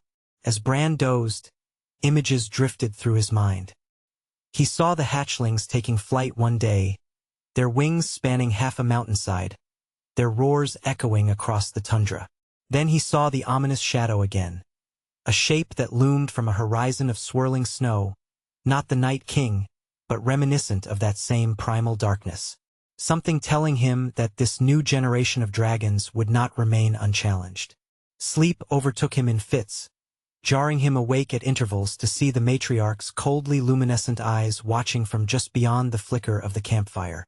By morning, the smallest hatchling, the one that had nearly failed to crack its shell, appeared stronger, though still more timid than its siblings. The other two had begun to explore their immediate surroundings, stumbling over mounds of snow, occasionally taking short flaps with their wings and falling comically onto their sides. The matriarch nudged them, crooning low. Bran and Mira exchanged smiles, hearts full from witnessing such an intimate facet of the ice dragon's life cycle. But their presence in the valley could not stretch on forever. Winterfell waited, and the North needed to know what had transpired here. After a brief discussion, Bran and Mira agreed that one of them should attempt to journey back with the smaller adult dragon if it was willing to deliver news of the hatchling's birth while the other remained behind to observe. Bran volunteered to stay. His Greenseer link was crucial if any crisis arose. Mira, however, refused to leave him unguarded in such a harsh land. There was no telling what could happen if some misfortune struck or if the matriarch's mood changed. Yet returning to Winterfell on foot was not feasible. They had flown hundreds of miles across treacherous terrain. Even if they tried to walk, they had scant supplies. The idea formed, perhaps the smaller adult would carry messages back to Robb and Sansa in Winterfell, returning with fresh supplies for Bran and Mira. But neither human possessed the skill to direct the dragon like a trained mount. Bran grimaced as he remembered how draining it was to warg even partially into that colossal mind. Doing so from a distance to guide it back to the castle might be impossible. That morning, while the matriarch herded her hatchlings to a more sheltered corner of the valley, the smaller dragon observed Bran and Mira fussing over their meager supplies. Bran attempted a mental nudge, sending images of Winterfell, the courtyard, the castle towers. He pictured Robb and Sansa waiting anxiously. He felt the dragon respond with a sense of recognition along with a flicker of acknowledgement. Perhaps it understood that the humans needed help. The beast let out a soft growl, ruffling its wings. Bran pressed the imagery more firmly, the route they had flown, the sense of traveling away from the spires to the fortress of men. A swirling wave of dizziness threatened to overwhelm him. He had never attempted such complex communication with a creature of this magnitude. He persevered, Finally, with a shake of its frosty mane, the dragon launched itself into the sky. Its silhouette wheeled once above the valley, then sped off toward the south, leaving a contrail of glittering crystals in its wake. Bran sagged, nearly collapsing onto the snow. Mira rushed to him, steadying his shoulders. He looked up, breathing hard. I think it understood. I showed it Winterfell. Maybe it will bring help. She nodded, worry warring with hope. I just hope it doesn't spook everyone into thinking it attacks again. But with any luck, Robb and Sansa will see it and understand. Days passed in that ice-blown cradle of mountainous spires, each day measured by the hatchlings' progress. The matriarch hunted for them, bringing back carcasses of strange Arctic beasts that roamed the northern wastes, massive hares, snow-white foxes, and once the half-frozen remains of a muskox. She tore off pieces to feed the hatchlings, who devoured flesh with clumsy enthusiasm. Their small teeth, translucent like shards of quartz, tore through the meat as they fed, steam curling around their snouts. Now and then, the matriarch exhaled her frost breath directly upon the carcass, freezing it further so the hatchlings could gnaw more effectively. Bran and Mira witnessed it all with fascination. Whenever the hatchlings weren't feeding, they were exploring the valley or huddling together for sleep. Occasionally, they would bat at each other playfully with stubby forelimbs, squeaking in half-hearted mock battles. The matriarch tolerated these antics with regal patience but never let them stray too far from her watchful presence. In the evenings, Bran conversed quietly with Mira about home, about what might be happening at Winterfell. They had no way to know if the smaller dragon had arrived safely or whether Sansa and Robb had heeded the message. Though the sunlight lingered a bit longer each day, storms swept through the mountains unpredictably. More than once, they huddled behind ice formations to wait out gale-force winds that nearly scoured their meager campsite. The matriarch would position herself between the weather and her brood, forging a living windbreak while the hatchlings pressed close to her massive flank. Despite the cold, there was something comforting about the sense of routine that formed in those timeless days. Bran continued to dream, drifting deeper into the greenseer currents each night. He felt the old god's presence in the land, in the roots of hardy shrubs that clung to crevices, in the swirling snow that carried seeds from faraway trees. He saw the shape of the north in wide sweeps of vision, scattered tribes of free folk re-establishing meager dwellings, Night's Watch patrols reinforcing outposts, and far below, Winterfell with its battered walls in slow reconstruction. But in every dream, the image of a dark horizon haunted him, a flicker of new threat, intangible yet undeniably real. He shivered when he woke. And still, the matriarch's younger companion did not return. Bran worried that it might have run afoul of something, southern arrows or a panicked reaction from Winterfell's defenders. Or perhaps it had simply decided not to come back, for reasons only an ice dragon could fathom. Hunger and cold gnawed at the humans. Their rations dwindled. They scavenged what they could, occasional roots under the snow, a few morsels of meat from the matriarch's leftover hunts, though they had to approach carefully so as not to anger her. Mira's face grew thinner, her energy waning. Bran too felt weariness in his bones, yet determination kept him going.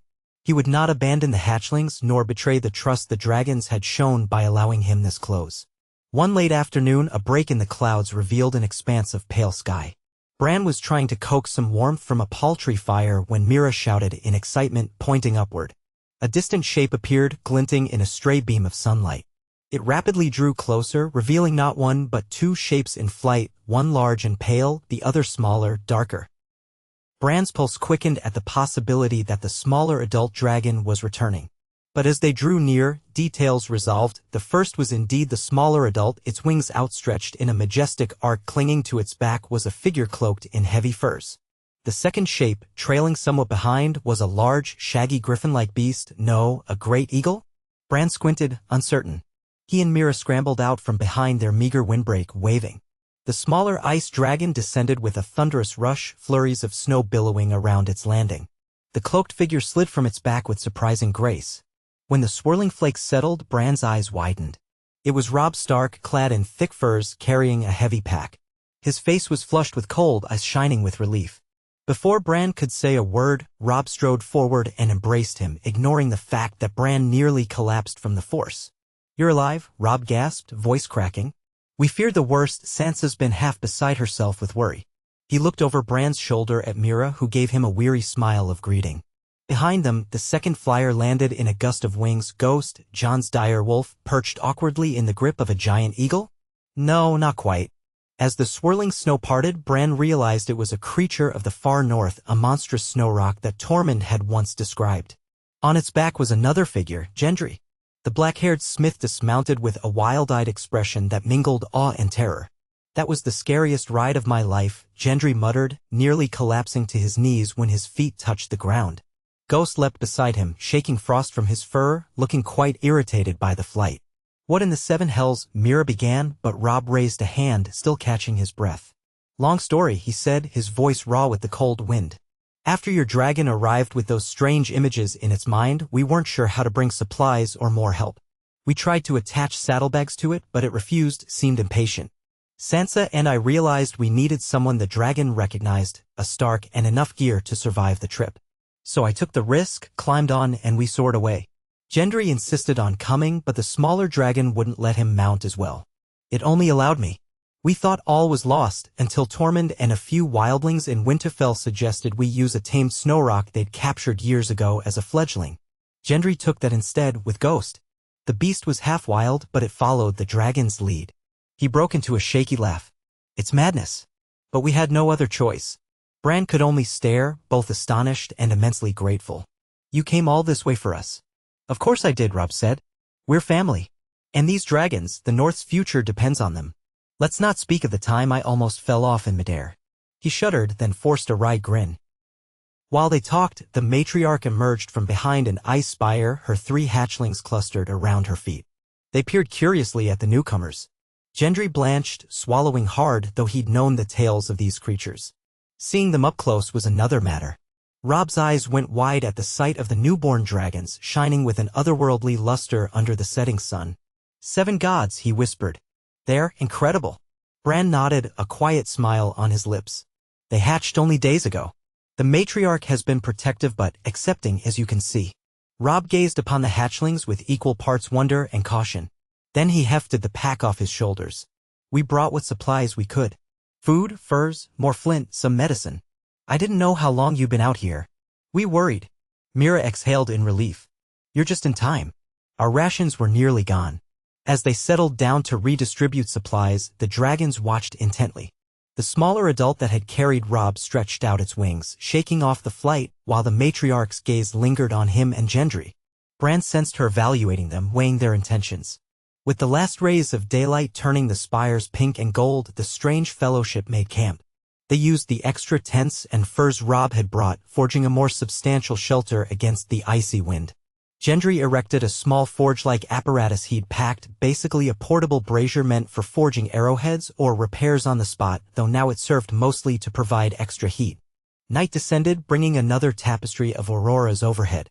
Huddled by the fire, Bran recounted everything that had transpired since the eggs hatched, how the hatchlings behaved, how the matriarch fed them, the illusions in his dreams that hinted at a threat yet unnamed. Robb listened intently, brow creased in thought.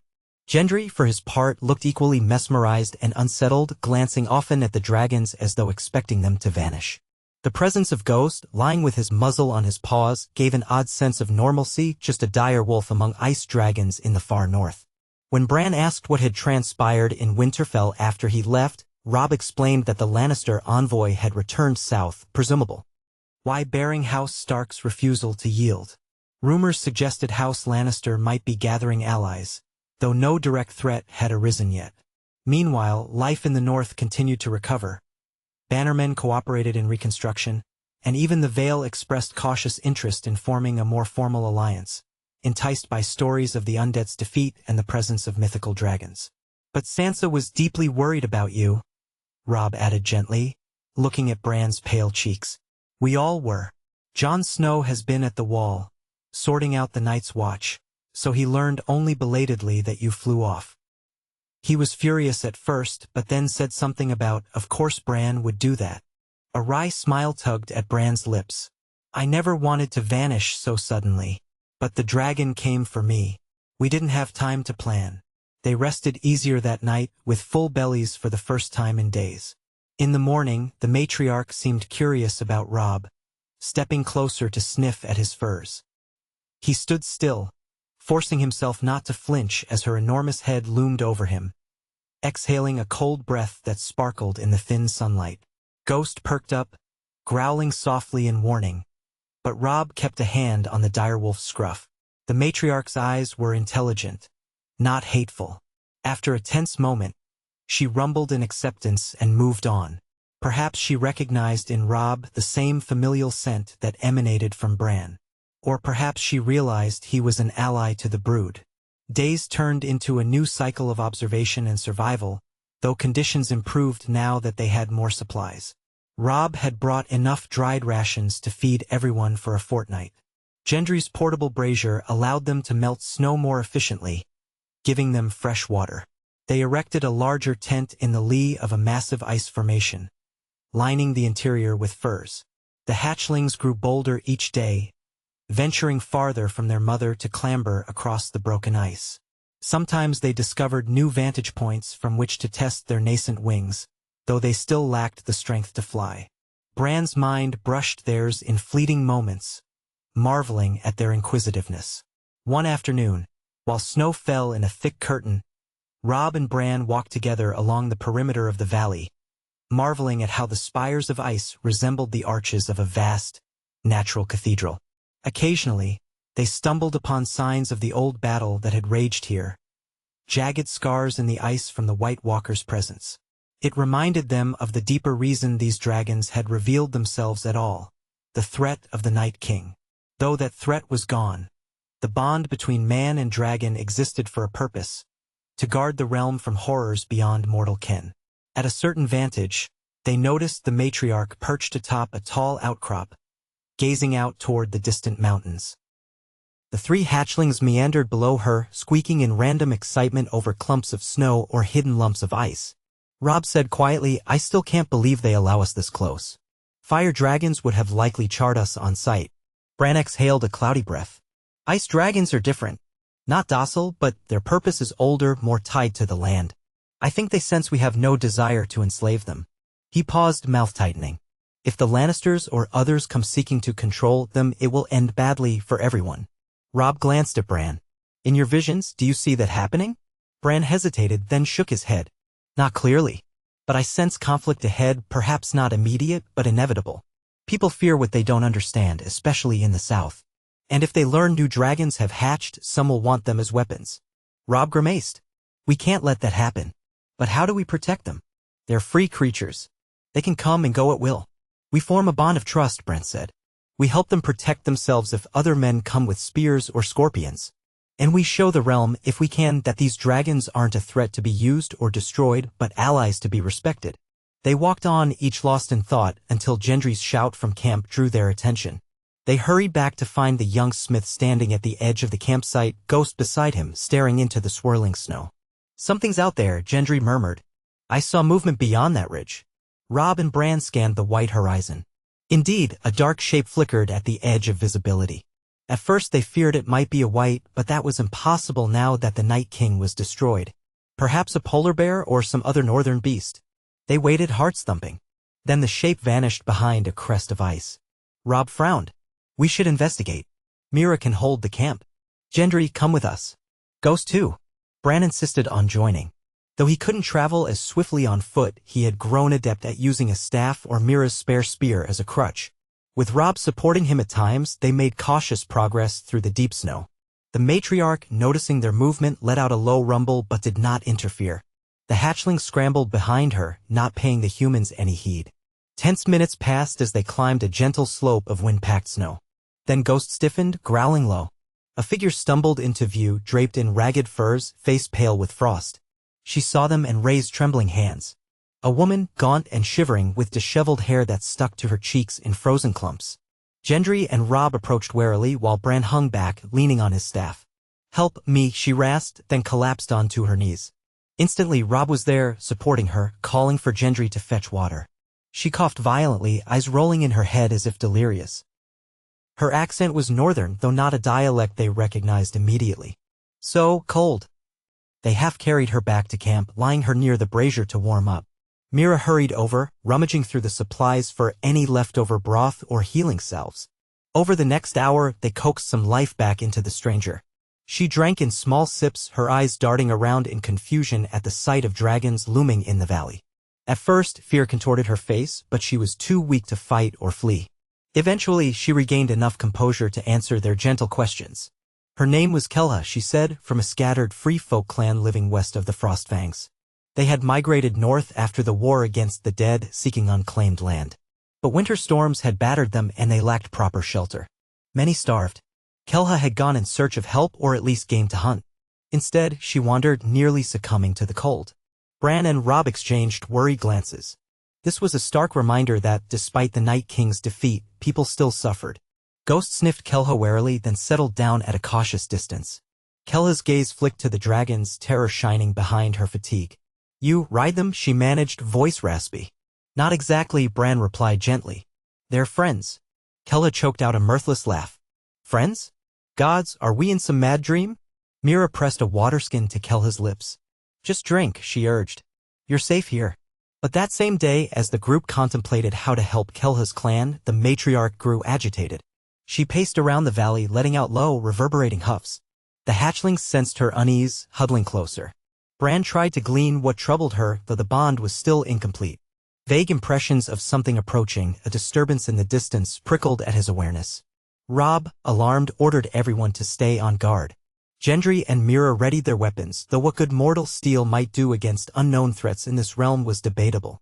At dusk, the matriarch soared into the sky, circling in broad arcs. The smaller adult followed, leaving the hatchlings momentarily alone. Bran used his green seer sense to calm them, projecting reassurance that they were safe. The wind picked up, howling between the ice spires, carrying an eerie whistle. Robb, scanning the horizon, could see nothing but swirling snow and the last glow of twilight. Kelha, still weak, shivered inside the tent. Suddenly, a roar rent the air, but it was not the matriarch's cry. It sounded deeper, harsher, echoing with a note of malevolence. Bran's blood turned cold. The matriarch responded with a thunderous call that rattled the ice. Everyone scrambled outside, hearts racing. High above, silhouettes moved in the clouds. One shape was the matriarch, the other was the smaller adult, and a third, larger form loomed, partially obscured by the storm. Light flickered across its body, creating a strange interplay of shadows. What is that? Robb muttered, straining to see. Bran stared, mind reeling. This new dragon was bigger than the matriarch, if indeed it was a dragon at all. The next roar split the sky, and shards of ice rained down from the spires. In shock, Bran realized it carried the same frigid aura as the ice dragons, yet something about it felt twisted. He sensed a wave of hostility radiating from that presence, as though it recognized the matriarch's brood as rivals. The matriarch soared higher, unleashing a blast of frost breath that sparkled like a meteor shower. The unknown dragon evaded with terrifying speed, answering with a breath that stank of bitter cold. From the vantage below, the watchers could only see swirling streaks of white clashing in the twilight. Then the matriarch's smaller companion swooped in, flanking the intruder. A clash of roars reverberated as a flash of pale light crackled across the sky. Bran's heart pounded so hard he felt dizzy. Gendry and Mira exchanged panicked looks. Robb clenched his fists. We need to protect the hatchlings, he yelled over the wind. Suddenly, the intruder dove, wings folded, aiming to strike the valley. The matriarch and smaller adult lunged to intercept, but the intruder was shockingly agile. Bran caught a glimpse of its hide in a burst of reflected aurora, a hide black as midnight, shot through with veins of a sickly, greenish-white luminescence. Unnatural. Its eyes glowed with an eerie hue that reminded Bran uncomfortably of the whites. But no reek of necromancy hovered about it. This was something else, something older and crueler. A sense of utter loathing emanated from it, as if it despised the matriarch and her brood simply for existing. The intruder's mouth opened, releasing a torrent of wind so cold it crackled the spires below, splitting them with thunderous cracks. The matriarch responded in kind, colliding with the beast midair. They tumbled across the sky in a frenzy of lashing claws and tails. The smaller adult joined, biting at the intruder's flank. For a moment, they hovered in a deadly tangle of wings and frost-laden breath. Below, the hatchlings crouched together, letting out frightened squeals. Bran rushed to them, ignoring the biting cold. He extended his mind, trying to project calm, but fear surged in his chest. If that monstrous dragon came down upon them, these newborns would stand no chance. The matriarch roared again, the valley shaking with the force of it. Then all three dragons vanished over the ridge of ice spires, continuing their aerial struggle out of sight. Only echoes of roars and blasts of cold cut through the wind. Bran clutched his staff, helpless to intervene. Mira, Gendry, and Robb formed a ring around the hatchlings, though if the intruder returned, what could they possibly do? Kelha watched from the tent, wide-eyed. Ghost bristled, ears flattened. Minutes stretched like hours. The roars diminished, replaced by distant crashes. Finally, a single dragon shape emerged from behind the spires, gliding unsteadily toward the valley. It was the smaller adult. Great rents marred its hide, and patches of ice flaked away in black cracks. One wing seemed damaged. It landed awkwardly, letting out a pained hiss. Bran's heart leapt to see no sign of the matriarch or the dark dragon. The hatchlings ran to the smaller adult, squeaking in distress. The dragon nudged them protectively, but it was clear something terrible had happened. Bran stumbled forward, reaching out a trembling hand to sense its emotions. He felt anguish, an image of the matriarch locked in deadly combat with the intruder, then a final impression of them plummeting beyond the ridge. The smaller adult had been forced to retreat or risk leaving the hatchlings undefended. Robb's face was grim. Gods, he muttered. The matriarch, she might be gone. Tremors shook Bran's limbs. He swallowed hard. We have to see if we can help her. But the intruder, that thing, might still be there. Mira set her jaw. We can't just wait here. The hatchlings need their mother. Gendry, pale but resolute, nodded. If we lose the matriarch, who knows what that means for the brood? Robb exhaled, eyes darting between the wounded adult and the squalling hatchlings. We can't leave them undefended. One group stays, the other goes to check. He looked at Bran, uncertain. Brother, I can go, No, Bran said quietly. I need to see what's out there. The matriarch and I have a connection. If she's alive, I might be able to help. Mira grabbed his arm. You can't warg into that monstrous dragon if it's still near. It's too strong. It could kill you mentally. I won't warg into it, Bran replied. But maybe I can sense her. If she's wounded, we can do something. Robb pursed his lips. All right. Gendry and I will come with you. Mira, can you protect the hatchlings? She stared at the frightened newborns. The smaller adult nosed them, letting out a ragged croon. I will, she said, voice soft but determined. Kelha can help me if she's able. We'll guard them with our lives. With that, Robb, Gendry, and Bran set off on foot into the swirling gloom, led by Ghost, who kept his nose to the wind as if searching for some scent. They climbed an icy ridge, the wind buffeting them so strongly that at times they had to crawl. Every muscle in Bran's body burned, and the staff threatened to slip from his numb fingers. Robb steadied him, cursing the howling gale. Twice Gendry nearly lost his footing on a slick patch of ice. They pressed on, ears straining for any sign of the matriarch or the intruder. At last, they crested the ridge and found themselves at the edge of a steep drop. The ice plains stretched out below in dim twilight. Chasms yawned here and there, carved by ancient glaciers. Boulders of ice littered the terrain. In the distance, massive shapes lay still, battered by swirling snow. Bran's heart lurched. He recognized the pale shimmer of the matriarch's hide. She was grounded, not moving. They carefully made their way down the slope, half sliding, half clambering. Ghost bounded ahead, muzzle low, whining softly. When they reached the matriarch's side, the enormity of her body overwhelmed them. Her flank rose like a glacial cliff, black cracks spiderwebbing across her once pristine hide.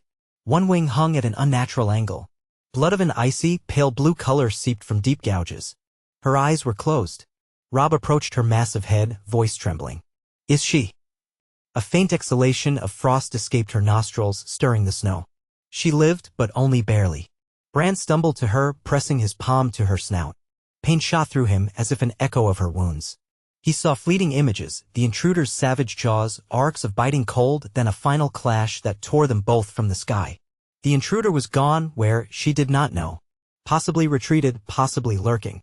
She had no strength left to follow. While Gendry stood watch, Robb knelt by Bran's side. Can she move? Bran swallowed tears. No. Not now. She's too wounded. If we don't help her, she'll die here. They inspected the injuries. Her chest was shredded, one wing nearly in tatters, and layers of fractal hide had cracked in ways that seemed akin to broken glass. How could mortal hands mend such wounds? They had bandages, healing salves, the limited knowledge gleaned from treating the smaller adults' injuries during the war against the Whites, but this was far worse. Robb felt a wave of despair. We can try, he said, but we're out of our depth. Bran closed his eyes, searching the green sear currents for any sign of the children of the forest or some older wisdom that might guide them. Instead, he saw images of the heart tree in Winterfell, the flow of ancient magic that ran beneath the north. Then came a flicker of memory, the night the smaller dragon was wounded and how the matriarch had exhaled a breath of living frost upon its injury to knit the cracks. Could that process work in reverse? Possibly if they had the right kind of synergy with the land's magic. But the matriarch herself was too injured to do it. He exhaled shakily. We need help from the old gods. Or from the land. The White Walkers once twisted ice magic to raise the dead. We need to twist it back for healing. Rob cast him a sideways glance. How? Bran's voice shook. I can try to channel the weirwood's power. There's a grove not far from here, if I recall the visions correctly.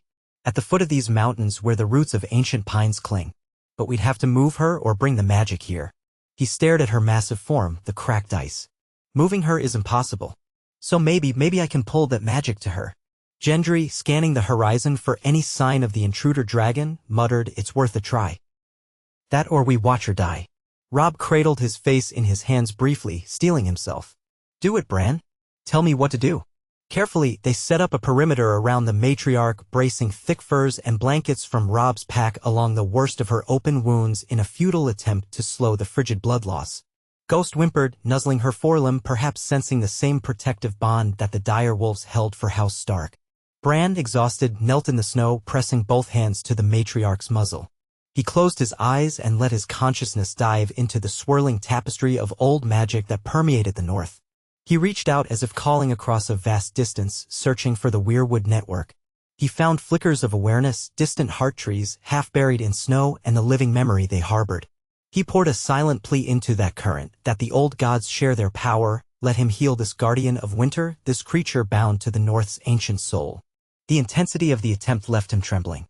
He was no trained archmaester of healing, and the powers he sought to harness were not meant for mortal hands. At first, nothing happened. Then a subtle warmth, if it could be called that, began to pulse through his fingertips. It was more an absence of cold, a neutral band of pure energy. His mind's eye glimpsed faint shapes, the images of the children of the forest chanting in circles ages past, weaving spells to shape the land's climate. He felt a presence older than human memory, acknowledging the bond between House Stark and these dragons. Another piece of the ancient pact. Gradually, the matriarch stirred, letting out a feeble rumble. The cracks along her flank glowed faintly as if frost were forming from within, bridging the shattered sections of hide. Rob gasped in amazement, seeing the inky black lines of her wounds recede. Gendry, mouth open in shock, took a step back. Ghost lowered his head, ears pricked. But the process was painfully slow, and Bran sensed that it took more energy than he alone possessed. Already his limbs shook under the strain, a freezing on his brow. I can't, he began, struggling. We need more. Rob pressed a hand on Bran's shoulder. Take from me, he said simply, voice rough. He glanced at Gendry. You too. If there's a way. Bran understood, a circle of living beings channeling what little vital force they could spare to feed the healing magic. It was raw, desperate sorcery, not the refined illusions of southern lore. He nodded, guiding them to place their hands upon the matriarch's side, forming a link. He tried to let the old god's current flow through them. The sensation was ice and lightning all at once. Rob let out a stifled groan while Gendry clenched his teeth. Ghost, by instinct, pressed his muzzle to her flank, whining. The cracks on the matriarch's hide glowed brighter for a moment, then another moment. Rime formed in graceful filigree, sealing the gashes. Blood froze in place, halting the flow. The ragged edges of her wing drew slightly closer together. She breathed a long, shuddering exhale. Bran felt her massive heartbeat, slow and unsteady, but present. A wave of dizziness swamped him. He fought to remain conscious, pushing more of that intangible healing outward. Then it stopped. The glow faded. Bran collapsed onto his side, panting. Rob and Gendry nearly followed, every muscle quivering with fatigue. For a time, all they could do was lie in the snow, hearts racing. Above them, the matriarch let out a soft groan, shifting her battered wing. The cracks remained, but they no longer bled. The hide had a fragile, newly crystallized sheen. She was not fully healed, but she clung to life barely. Rob helped Bran sit up, eyes red with exhaustion. She's alive, is that enough? Bran closed his eyes, tears of relief mixing with ice crystals on his lashes. For now, he whispered. We have to get her somewhere sheltered or ensure that intruder can't find her. She needs time. Gendry looked around the bleak expanse. We can't move her back to the valley. She's too large, and that slope was bad enough for us on foot. We might build a temporary shelter, Rob said, though he sounded far from certain. If the smaller adult helps. He rubbed his temples. But first, we need to see if that thing is truly gone. A low moan from the matriarch pulled their attention. Her eyelids cracked open, revealing a dim glow in her pupils. Bran placed a trembling hand on her snout, feeling a swirl of emotions, gratitude, lingering pain, and an urgent warning. She pictured the intruder retreating into the north, not far, perhaps to nurse its own wounds. She showed them images of a dark chasm near the base of a glacier. The sense of the intruder's presence burned in her mind with hatred. Bran's heart sank. If it was still near, it might return at any moment. Could these old guardians of winter and a handful of humans truly stand against it again if it came back, fresh with fury? He swallowed hard. We have to be on guard, he murmured. It's out there, wounded but alive. The hatchlings, the smaller adult, they're all in danger. Rob nodded, face set. We'll do what we can. Over the next few days, a grim struggle for survival ensued. Mira, Gendry, and Kelha stayed behind in the valley with the smaller adult and the hatchlings while Bran and Rob tended the matriarch in the ice plains. They rigged a rough shelter by lashing together pieces of the shattered spires and layering them with furs. The matriarch could not walk, so they fed her strips of game from hunts. Ghost roamed, sniffing out any beasts that might serve as sustenance. The direwolf once returned with the remains of a giant hare, which they offered to the dragon in small chunks. She ate sparingly, every breath a ragged effort. Bran continued his green seer attempts at healing, though each session taxed him heavily. Rob gave what he could as well, but the progress remained slow. All the while, the wind howled and the sky stayed grimly overcast as though the land itself mourned. Whenever Bran slept, he saw fleeting nightmares of that monstrous black dragon lurking in the northern wastes, rage festering in its wounded flesh. He worried it might choose to strike at the valley, devouring the hatchlings if it recognized them as the future of this new brood. On the fourth day, the smaller adult arrived with Mira on its back, a precarious flight that ended in a rough landing beside the matriarch. Mira leapt off, relief flooding her face at the sight of Rob and Bran alive. She carried news. The hatchlings were well, but the adult believed it was time to bring them to the matriarch's side, or else they risked being discovered alone by the intruder. Meanwhile, Gendry and Kelha were gathering supplies. Sure enough, that same day, a break in the weather allowed Gendry and Kelha to arrive with the hatchlings who perched uncertainly on the smaller adult's flank and tail during the flight. It was a harrowing journey, but soon the entire brood stood in the ice plains reunited with the wounded matriarch. The hatchling squeaked and nuzzled her, and she issued low crooning sounds in return. Despite her pain, she glowed with maternal relief. Bran, exhausted from the repeated attempts at magical healing, slumped by the brazier that Gendry reignited. The camp now consisted of several makeshift shelters arrayed around the dragon's colossal form. The group debated their next move: remain here until the matriarch recovered, or risk trying to lead her back to the relative safety of the valley. With winter storms intensifying and that intruder still at large, neither option felt safe. A consensus formed that the matriarch was in no condition to be moved. They would fortify the site as best they could. Rob worried about the approach of spring melt, but ice breakage was weeks away if it even came this far north. Meanwhile, the smaller adult could scout the skies for any sign of the dark dragon, hopefully providing early warning. The hatchlings would remain here, close to their mother, where Bran might continue channeling the old god's healing. Days stretched into a bleak vigil. The wind scoured the plains. The group took shifts hunting for game, melting ice for water, and standing watch. The smaller adult soared overhead sporadically, returning with scars that looked fresh at times, suggesting it had encountered the intruder again. The hatchlings stayed close to the matriarch, seldom venturing more than a few dozen yards. Their growth was noticeable. They gained muscle and definition in their wings, even if they still hopped awkwardly over the snow. Bran's body weakened under the strain of near-daily healing attempts, yet each effort sealed a bit more of the matriarch's wounds. The fractures along her wing formed a lattice of new ice crystals that eventually allowed her to move it, though flying was still impossible.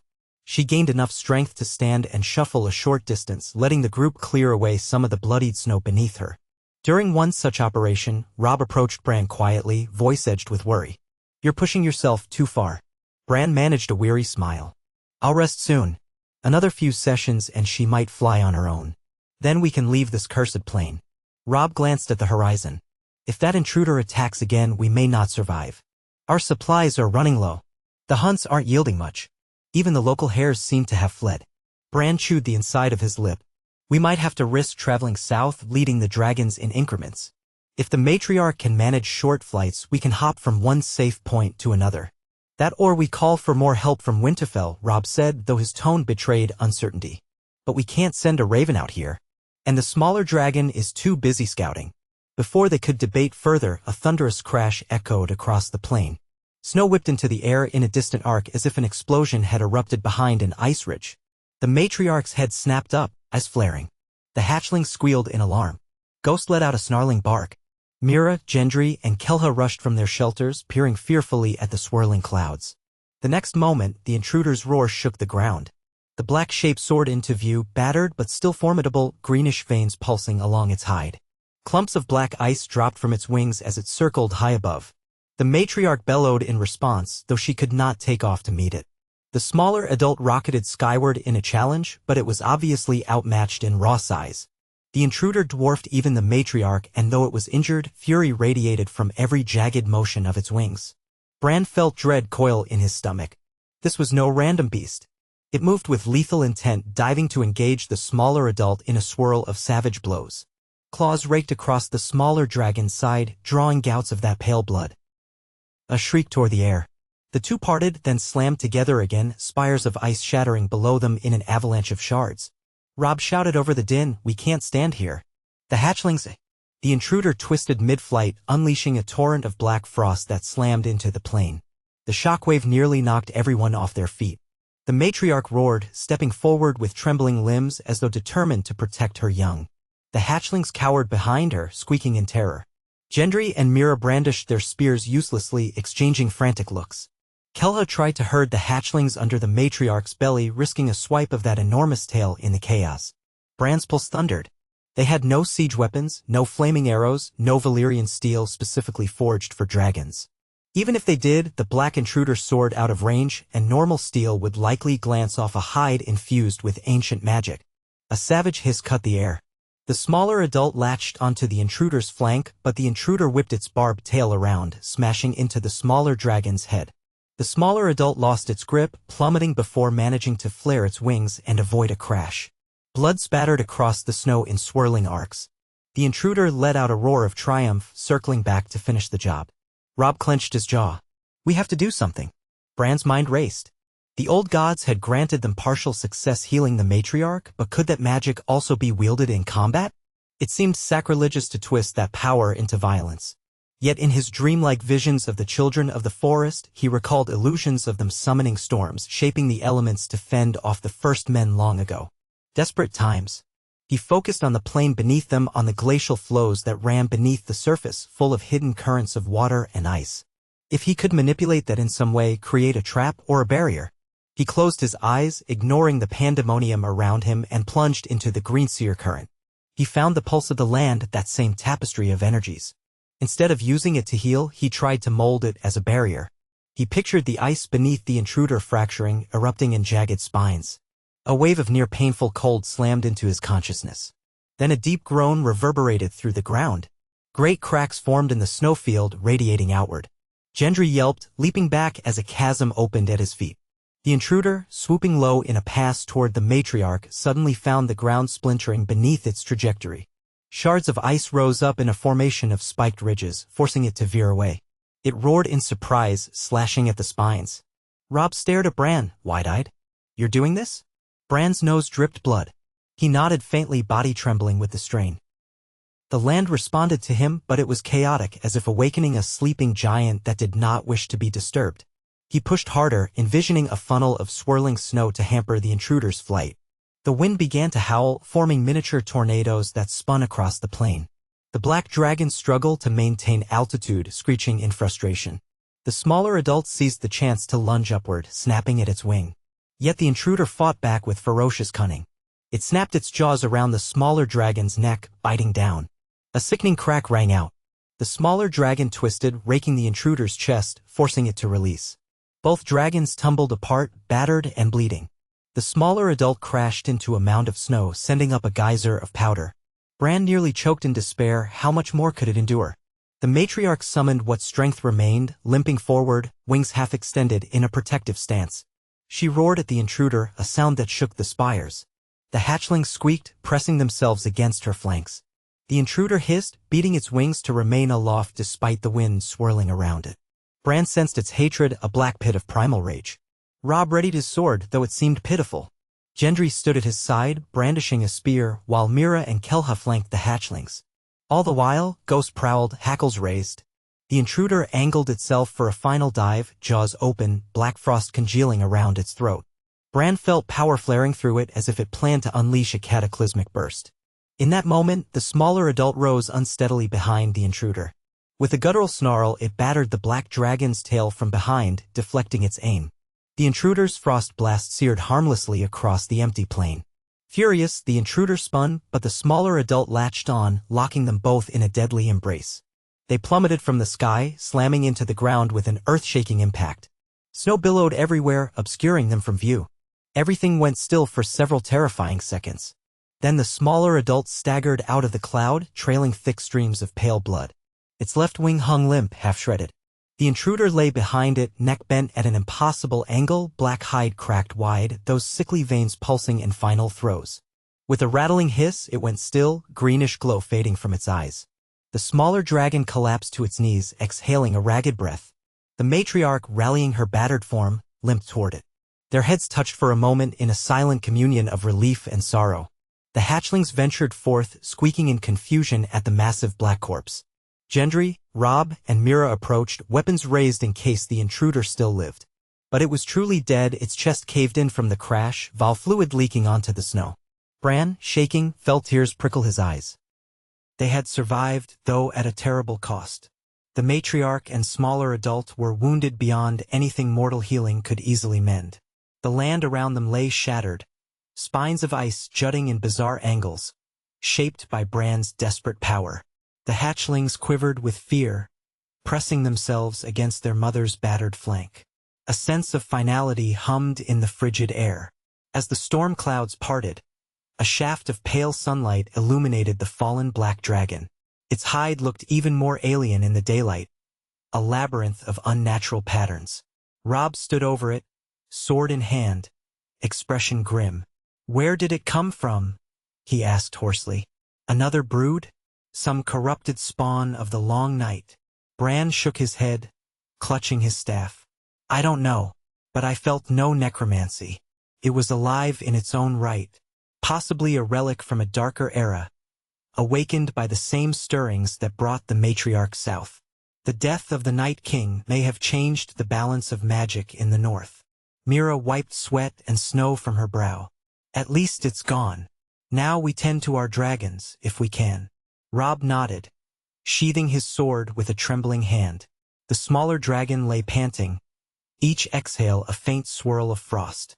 The matriarch limped to it, pressing her head to its neck. Bran realized with a pang that they might not have long, unless the old god's healing could extend to them again. Yet he was so spent he could hardly see straight. Still, he tried. Closing his eyes, he reached into the green seer current one last time, aided by his companion's presence. Robb, Mira, Gendry, Kelha.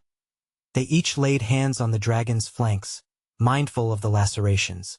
Even the hatchlings, as if sensing the attempt, pressed close. Bran invited them all to share what they could: hope, life, synergy with the land. Another wave of punishing cold rocked his senses. When he opened his eyes, faint arcs of pale light danced across the dragon's wounds, sealing the worst gashes. The smaller adult's wing was still ravaged, but the bleeding stopped. The matriarch's battered flank knitted a bit more, letting her stand with less pain. After a few moments, the glow vanished. Bran slumped, vision swimming. Robb caught him before he fell face-first into the snow. "It's enough," Bran whispered, voice raw. "They'll live, at least. Time might do the rest." Robb nodded, tears in his eyes. "We did it, Bran. The intruder's dead. The hatchlings are safe." Weariness descended on them all. For a long while, the only sounds were heavy breathing, the crunch of snow as the dragons shifted, and the distant keening of wind.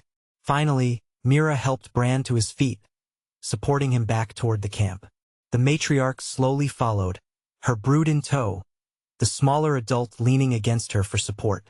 The black dragon's corpse lay behind them, silent and grim, a testament to the violent mysteries still lurking in the far north. In the days that followed, the group worked tirelessly to nurse their dragons back to health. Gendry, with Kelha's help, devised a sort of thick plaster from minerals gleaned from the shattered spires, mixing it with cloth and bits of the black dragon's hardened hide. This created protective bandages that at least shielded the dragon's wounds from the worst of the elements. The matriarch tolerated their fussing with surprising stoicism, as though she understood the humans wanted to help. The smaller adult hissed and squirmed at first, but soon allowed them to wrap its torn wing. The hatchlings, mercifully unscathed, prowled around, inquisitive about every step of this process. With each day, the threat of the intruder's return no longer loomed. Its corpse remained where it had fallen, gradually freezing over. Bran guessed scavengers or time would eventually reduce it to black shards. Occasionally, he felt a pang of unease, sensing some leftover resonance in that carcass, but it never stirred. Instead, the realm's magic seemed calmer, as if the conflict had ended. Winter pressed on, though subtle signs of seasonal shift began to show. The sky brightened a bit sooner each morning, and the storms slackened in frequency. Robb, glancing often at the horizon, fretted about Winterfell. "We've been gone so long," he muttered one afternoon as he helped Gendry dig out a half-buried sledge. "They must think us lost." "We can try to send the smaller adult back with someone again," Bran suggested, leaning on his staff. "But in its wounded state, that might be too dangerous." "Or we wait until the matriarch can fly and we all return together," Mira said. "That might be safer. The hatchlings can come too." Robb glanced at the brood, who had grown enough to waddle about and flap their wings in short leaps. "We'd have an entire flight of dragons arriving at Winterfell. That'll be a sight." Bran managed a small grin. "Yes, it will. But imagine the possibilities. The North with a protective brood of ice dragons forging a new era. Perhaps it's destiny." "Row." Phoebe's gaze turned somber. "Let's hope the rest of Westeros sees it that way instead of raising torches and pitchforks. The Lannisters especially might fear what they don't control." Days became weeks as the matriarch gradually recovered enough to test her wings. The smaller adult, though more gravely injured, also began to show signs of healing. Both dragons stood watch over the hatchlings, who chased each other across the plain and occasionally harassed the group's tents, nibbling on rope or furs. Once, Gendry awoke to find a curious hatchling tugging at the corner of a canvas, nearly toppling the entire shelter. Even in these comedic moments, the lethal power coiled in those creatures was evident. Their breath alone, though weaker than an adult's, could freeze a small patch of ground in seconds. Finally, on a cold morning marked by a brilliant sunrise of pink and orange, the matriarch extended her wings fully, letting the light play across the newly mended patches. She beat them slowly, testing the air. The group watched in hushed anticipation. Then, with a roar that carried triumph, she launched into the sky, trailing whirls of frost from her limbs. Although her flight was not as smooth as before, Bran could see a slight hesitation whenever she flapped that once broken wing. She remained aloft. She circled above the plain, releasing a breath of swirling ice that sparkled in the sunlight. The smaller adult tried to join her, but its wounded wing still could not support full flight. It managed a short hop, then collapsed, letting out a pained hiss. The matriarch descended, crooning softly. Bran felt a pang of sympathy. That dragon had saved them all by slaying the intruder, yet it would bear the scars for a long time. Still, hope blossomed in the group. If the matriarch could fly, perhaps she could ferry them back to the valley, where conditions were more manageable, and eventually to Winterfell. They began preparations for departure, gathering what gear they had left, dismantling the camp piece by piece. The plan was to move in stages. The matriarch would ferry the hatchlings and perhaps 1 or 2 humans at a time to the safer valley, while the rest traveled on foot with the smaller adult, if it was even possible for that battered creature to walk. The trek would be grueling, but it beat staying in this exposed plain. One afternoon, Kelha approached Robb shyly. "My clan is scattered. But if your fortress in the south, if you would allow, perhaps we can resettle near there? Or even inside your walls as free folk." Her voice trembled with a mixture of fear and hope. "I have nowhere else to go." Robb placed a reassuring hand on her shoulder. "You're welcome in the north. We'll find a place for your people if they still live. The old wars between kneelers and free folk are over. We need unity." She gave a grateful nod, tears in her eyes. That same day, the matriarch successfully carried the 3 hatchlings back to the valley with Mira. Bran, Robb, Gendry, Kelha, and the smaller adult remained behind, trudging methodically across the icy terrain. The smaller adult could limp on all fours, dragging its injured wing. A journey that might have taken a few hours by flight stretched into days. Each evening, Bran performed gentle healing sessions to ease the smaller dragon's pain. It tolerated his presence, exhaling soft puffs of frost that neither harmed him nor conjured more cracks. Ghost prowled alongside them, occasionally darting ahead to scout. At night, they huddled in portable shelters, a far cry from the elaborate camp they'd built around the matriarch. Robb never let go of his sword for long, remembering the fallen intruder. Though no new threats appeared, each random gust of wind or half-seen shape in the distance set them on edge. The smaller adult sometimes let out restless moans, possibly haunted by memories of the battle. Bran tried to soothe it, projecting calm. When they finally reached the valley, weary to the bone, the matriarch met them at the perimeter with an exultant roar. She lowered her head to the smaller adult, and the two touched snouts, a silent communion. The hatchlings bounded around them, squeaking happily at the reunion. Mira hurried to embrace Robb and help Kelha, who had collapsed from exhaustion. For a while, the group recuperated. The valley's spires offered more protection from the wind, and small game was slightly more abundant. The matriarch roosted with her brood at the same spot where the eggs had hatched. The smaller adult found a ledge to rest upon, occasionally trying short flights within the valley.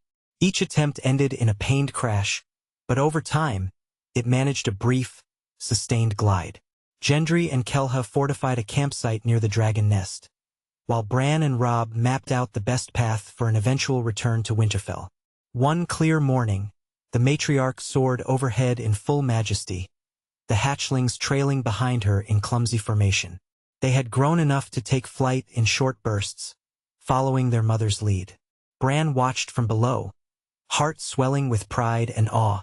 This was the future of the ice dragons, a new generation, free from the horrors of the undead or that malignant intruder. He hoped it would stay that way. "Soon we should go," Robb said at his side, voice tinged with reluctance. "We can't remain here forever. The North needs its king, and the hatchlings should be introduced in a controlled manner if that's even possible." Bran nodded. The dragons might come and go as they wish, but if they sense a home at Winterfell, perhaps they'll remain close, forming an alliance with House Stark for generations. Mira joined them, shading her eyes as she watched the flying brood. "And if the Lannisters object?" she asked softly. "They might see this as a threat, especially if you declare a fully independent northern kingdom protected by dragons." Robb exhaled. "Let them. We'll respond with diplomacy if possible. But we won't yield. We saved Westeros once already.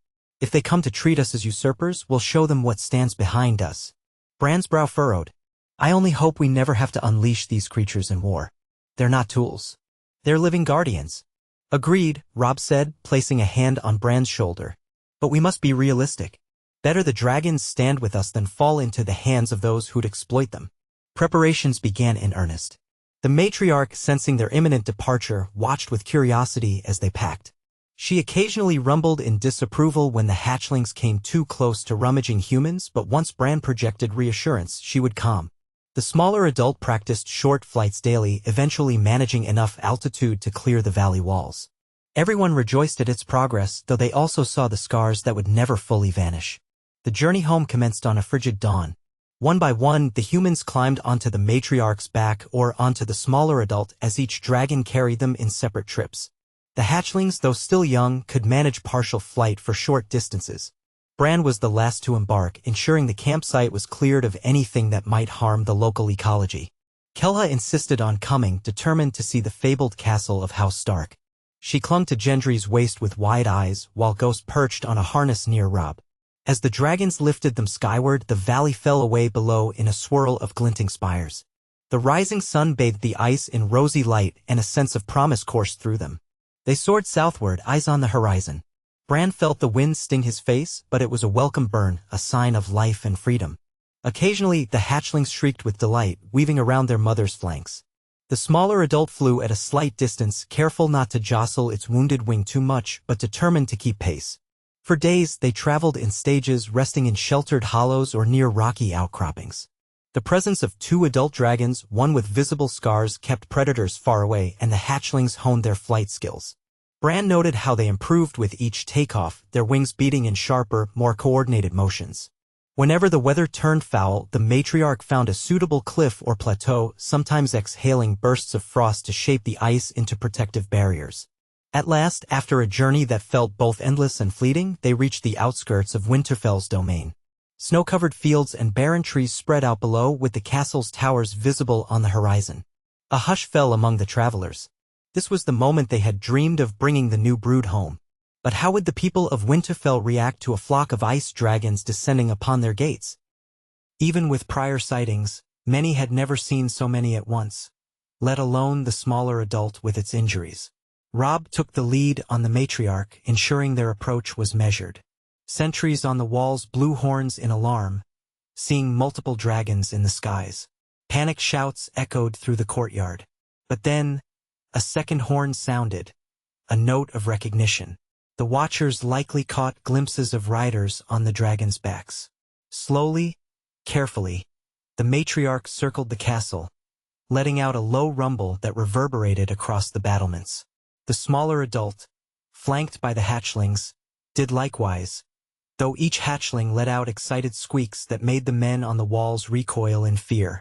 The gates opened below.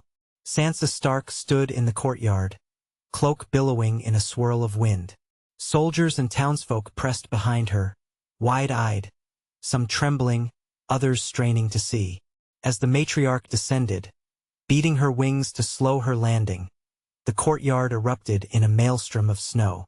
Sansa shielded her eyes. The moment the dragon's claws touched stone, Robb slid down, followed by Mira, Gendry, and Kelha.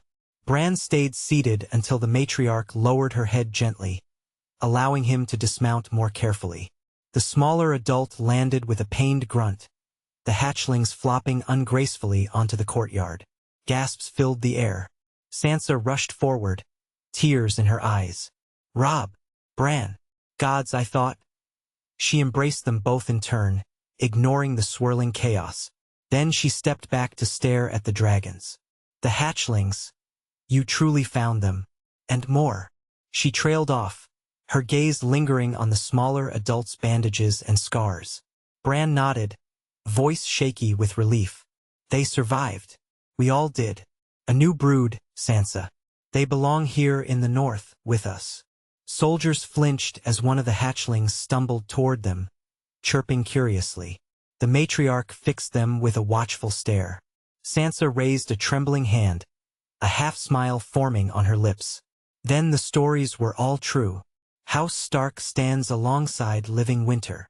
A roar echoed from the matriarch, sending a hush through the courtyard. She lifted her head, eyes scanning the battlements as if memorizing the castle's layout. The smaller adult lowered itself to rest, panting heavily from the flight. The hatchlings trotted about, sniffing the air, occasionally letting out squeaks that made onlookers jump. A group of children peeked from behind a stable door, eyes huge. Two older men, blacksmiths by the look of them, stood agape, hammers dangling from limp grips. The air crackled with tension, a mixture of awe and fear. Sansa drew a steadying breath and spoke, her voice carrying in the hush. "Citizens of Winterfell, do not be afraid. These are allies of House Stark, our protectors and companions." Silence reigned for a heartbeat. Then one of the blacksmiths knelt, bowing his head. A cluster of guards followed, driven by reverence or at least acceptance that their king and his siblings stood among these creatures without harm. Gradually, the courtyard sank into a subdued hush as if unsure whether to cheer or pray. Robb turned to Sansa, his voice resolute. "We have much to tell you of the intruder that nearly killed them, of the old god's power, and how these dragons now stand with us. But for now, let them rest. They've traveled far, and the smaller adult is badly wounded." Sansa pressed her lips tight, nodding. "We'll clear space in the courtyard or near the outer bailey for them to settle. The walls might need adjusting if they try to nest." She shook her head in wonder. "I never imagined we'd be re-engineering Winterfell for dragons, but here we are." Bran stroked the matriarch's flank, feeling the faint shimmer of ice crystals. She exhaled gently, ruffling his cloak. A sense of weary contentment passed from her to him, home, or at least a refuge, for her brood. The hatchling sniffed about, unimpressed by the fuss. Gendry chuckled softly as one tried to nibble on the handle of a wooden cart. Kelha stood off to the side, dwarfed by the scale of everything, tears shining in her eyes at the notion of finally finding shelter. That night, the castle bustled with unprecedented excitement. Soldiers rearranged stables for the hatchlings, though the matriarch refused to be confined by a roof. She chose a wide corner of the courtyard to curl around, the smaller adults settling in beside her. Straw was brought in for bedding, and the watchers built a perimeter of braziers so people wouldn't accidentally wander too close. Every few minutes, townsfolk pressed forward to steal glances. Sansa had to post guards to keep the crowd from swarming the dragons. In the great hall, a modest feast was prepared, more from relief and joy than from abundance of supplies. Robb made a speech, telling of the brood's birth and the deadly black intruder that nearly ended it. He praised Bran for his green seer powers, Gendry and Mira for their bravery, and all who had braved the far north to see these wonders come home. People ate with subdued reverence, raising cups of ale in quiet toast. Sansa later pulled Bran aside, tears of gratitude on her cheeks. "I never imagined I'd see you again, safe, with children of winter following your lead. You amaze me, Bran." He shook his head. "I'm only a conduit for something older. We're all part of it, House Stark, the dragons, the North. We stand together or fall apart." She embraced him. "You've done enough. Rest now. Tomorrow will bring new challenges." Indeed, as the days passed, the presence of the dragons in Winterfell became both a wonder and a logistical puzzle. The hatchlings grew steadily, devouring goats, rabbits, fish, whatever huntsmen provided. The matriarch supervised every feeding, ensuring they didn't stray too far. The smaller adults' wing showed slow improvement, thanks to continued healing sessions that combined meager maester treatments with Bran's greenseer channeling. Guards adjusted to patrolling near dragons, though they remained jumpy whenever a hatchling exhaled a stray puff of frost. Meanwhile, ravens spread the news across the realm. The king in the north had returned with a brood of ice dragons. Whispers traveled like wildfire. Some lords were awed and curious, others fearful. Maesters debated the meaning of such a phenomenon. Did it herald a new age, or the renewal of ancient magic that might endanger the continent? No one could say for sure, but a hum of anticipation filled the north, overshadowing lesser concerns. Sansa, ever mindful of politics, urged Robb to host an assembly of northern lords and possibly envoys from other regions. They needed to handle the matter delicately. Bragging about dragons might incite paranoia, yet hiding them was impossible. Best to be upfront that these creatures were guardians, not instruments of conquest. All the while, Bran explored the possibility of forging a deeper bond with the brood. Some in Winterfell clamored for the chance to ride a dragon, seeing it as the northern answer to Targaryen lore. Bran rebuffed them, explaining that these dragons were not domesticated beasts. Even their acceptance of Stark presence was tenuous, built on mutual respect.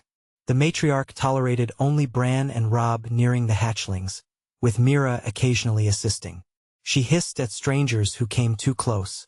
The smaller adult allowed Gendry to approach and reapply bandages, but only because it remembered his help in the far north. One brisk morning, as winter sunshine glinted off the castle walls, a horn announced the arrival of visitors. Robb, stepping onto the battlements, saw a company of riders approaching under a sigil of golden lion on crimson, a Lannister banner. Beside it flew another standard, half lion, half stag. Robb's jaw tightened. So soon, the South had come knocking, likely eager to see these rumored dragons for themselves. Sansa joined him, expression guarded. "Shall we receive them in the courtyard or the hall?" she asked softly. Robb cast his gaze at the matriarch, dozing near the southwestern tower with her brood. "The hall," he said. "No need to parade the dragons immediately. Let them wonder." A hush swept Winterfell as the Lannister entourage entered. At their head rode Ser Tyland Swyft again, accompanied by a smaller retinue than before, though an older man with a sharp gaze and slender mustache rode at his side. They wore heavy cloaks unsuited to true northern cold, their breath forming puffs in the air. Stopping in the courtyard, they gazed around warily at the watchful soldiers. Over near the tower, the matriarch stirred, letting out a soft growl at the newcomers. The Lannisters stiffened, some cursing under their breath. Quickly, servants ushered them indoors. Robb greeted them from the dais in the great hall, Sansa at his right, Bran at his left. Mira stood quietly near Bran, a subtle presence. Gendry was absent, busy with forging tasks and possibly preferring to avoid Lannister attention. Ser Tyland dipped his head, forced politeness in his tone. "Your Grace, we greet you in the name of the Lord Regent Tyreek Lannister and the Crown." Robb offered a curt nod. "We welcome you. What brings the Crown's envoy to Winterfell again?" The older man with the mustache stepped forward. "I am Lord Garren Lannister, cousin to Lord Regent Tyreek. We've heard extraordinary tales. Of dragons newly hatched in the north and a demonstration of considerable power. The crown wishes to ascertain the truth. Robb's expression was unreadable. Truth enough. The north stands under House Stark and the dragons stand with us. We have no interest in warring upon the south unless the south insists on it. A flicker of discomfort crossed Lord Garen's face. We would prefer peace, of course. But you must understand, dragons are no small matter. Even if they are different from the Targaryen ones. The crown would be remiss if it did not ensure that the realm is safe from unexpected devastation. Bran spoke quietly, drawing the envoy's attention. The greatest threat to the realm was the Night King, and we ended that threat with these dragons' help. If the crown truly desires peace, it should support us, not challenge us. Lord Garen eyed Bran, noting his pale features and the intangible gravity in his gaze. I see, he murmured. Might we at least speak further on these matters? The regent is not as heavy-handed as some might fear. He offers a path to mutual benefit. Sansa raised an eyebrow, recalling the crown's earlier demand for marriage alliances and control. We can discuss terms. But you will do so in good faith or you'll be escorted out. We won't yield our independence. Ser Tyland managed a thin smile. We have no illusions about forcing you with dragons at your command. The mention of command made Bran's stomach turn. These dragons were not commanded, but he let the remark pass. They arranged a.m. or private meeting in a solar. There, the Lannister representatives carefully probed, seeking half-promises of House Stark not to expand its territory with dragons. Robb assured them that the North sought only to rebuild and defend its own. The Lannisters also brought up trade pacts, hoping to reinvigorate lines of commerce in the aftermath of the Undead War. The discussions were civil but tense, the shadow of fear never far from the surface. Meanwhile, in the courtyard, the matriarch sensed the southern presence. She paced near the southwestern tower, the hatchling scuttling underfoot. The smaller adult perched on a ledge, eyeing the foreigners suspiciously. Soldiers kept a wide berth. Yet nothing untoward happened. The Lannisters didn't dare provoke the dragons. They simply cast wary glances from the ramparts whenever a roar echoed. After several days of negotiation, a tentative understanding emerged. House Stark would remain the sovereign power in the north, recognized informally by the crown so long as it did not threaten the southern kingdoms. The crown, in turn, would refrain from interfering with the north's management of its new allies. Neither side fully trusted the other, but with the realm still reeling from wars and catastrophes, neither wanted open conflict. A fragile peace was better than bloodshed. Lord Garen and Ser Tyland departed with carefully worded letters from Robb, inviting further diplomacy but offering no illusions that the North would kneel. They left under heavy guard, glimpsing the brood one last time as the matriarch soared overhead. The sight made them shiver, perhaps from the cold or perhaps from the magnitude of what they were witnessing. Over the following weeks, the dragons settled into a pattern of life at Winterfell. The matriarch discovered the steaming hot springs that ran beneath the castle grounds, occasionally resting in the warmed earth. The smaller adult tested its wing daily, growing stronger bit by bit. The hatchlings turned the courtyard into their playground, spooking horses and occasionally forcing stable boys to flee with curses. Yet their presence also drew visitors from across the north, lords, merchants, travelers eager to glimpse the living legends. Some brought gifts of livestock, hoping to curry favor. Others simply stood in awe. As spring approached, the snows around Winterfell began to recede, revealing muddy ground and budding grass. Bran felt a shift in the northern magic, as though the land breathed easier now that the undead were gone. He walked the godwood daily, communing with the heart tree. In these quiet visits, he sensed the old gods acknowledging the dragons as part of the North's tapestry. The memory of the black intruder lingered, but the realm's balance had been restored for the time being. One evening, just as the last light of sunset bathed the walls in gold, Bran found himself at the top of Winterfell's outer battlements. He gazed upon the dragons. The matriarch perched near the southern gate, the smaller adult on a broad parapet, and the hatchlings, larger now, scuffling over a bone from that evening's meal. The sight brought tears to his eyes. House Stark, protectors of the realm's future, had done more than anyone ever thought possible. Robb joined him, leaning on the stones. "You've come a long way from the boy who loved climbing towers," he said softly. Bran smiled, the memory bittersweet. "I'll never climb the same way, but I've soared on dragon's wings." Robb's gaze swept over the courtyard. "What's next?" Bran inhaled, exhaling a plume of breath into the cooling air. "We rebuild, we guard, and we shape a new age. With these dragons, the North stands strong. But we must wield that strength with wisdom. Perhaps one day, the entire realm will look upon them and realize they represent protection, not conquest. Robb nodded, a hint of optimism in his tone. And if new threats emerge, we'll face them together. Man and dragon, side by side. Yes, Bran said, feeling the quiet hum of the old gods in his soul. The North remembers, and now the dragons remember too. Together, we forge a path where winter's power need not be feared, but cherished. A long road lies ahead. Darkness settled over Winterfell, yet the courtyard glowed with torchlight, reflecting off the dragon's shimmering scales. The matriarch raised her head, letting out a resonant call that echoed through the still air. The smaller adult answered with a gentler rumble. The hatchlings squeaked in unison. A hush fell across the fortress, as though every soul, human or beast, paused to listen. It was the voice of winter incarnate, no longer an unfeeling menace but a living, breathing presence joined with the Stark legacy.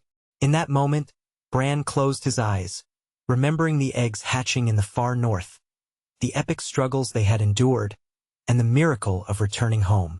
A sense of hope coursed through him, tempered by the knowledge that challenges would always loom on the horizon. Yet with the northern spirit, the old god's guidance, and the bond they had forged with these creatures, a new dawn was possible. A future where the guardians of ice soared alongside the unwavering wolves of House Stark, ensuring that when winter came again, it would find them united in strength and purpose. And so he stood at the battlements with his brother, breathing in the crisp northern night, heart full, as the ice dragons sang their lullaby to the land they now called home.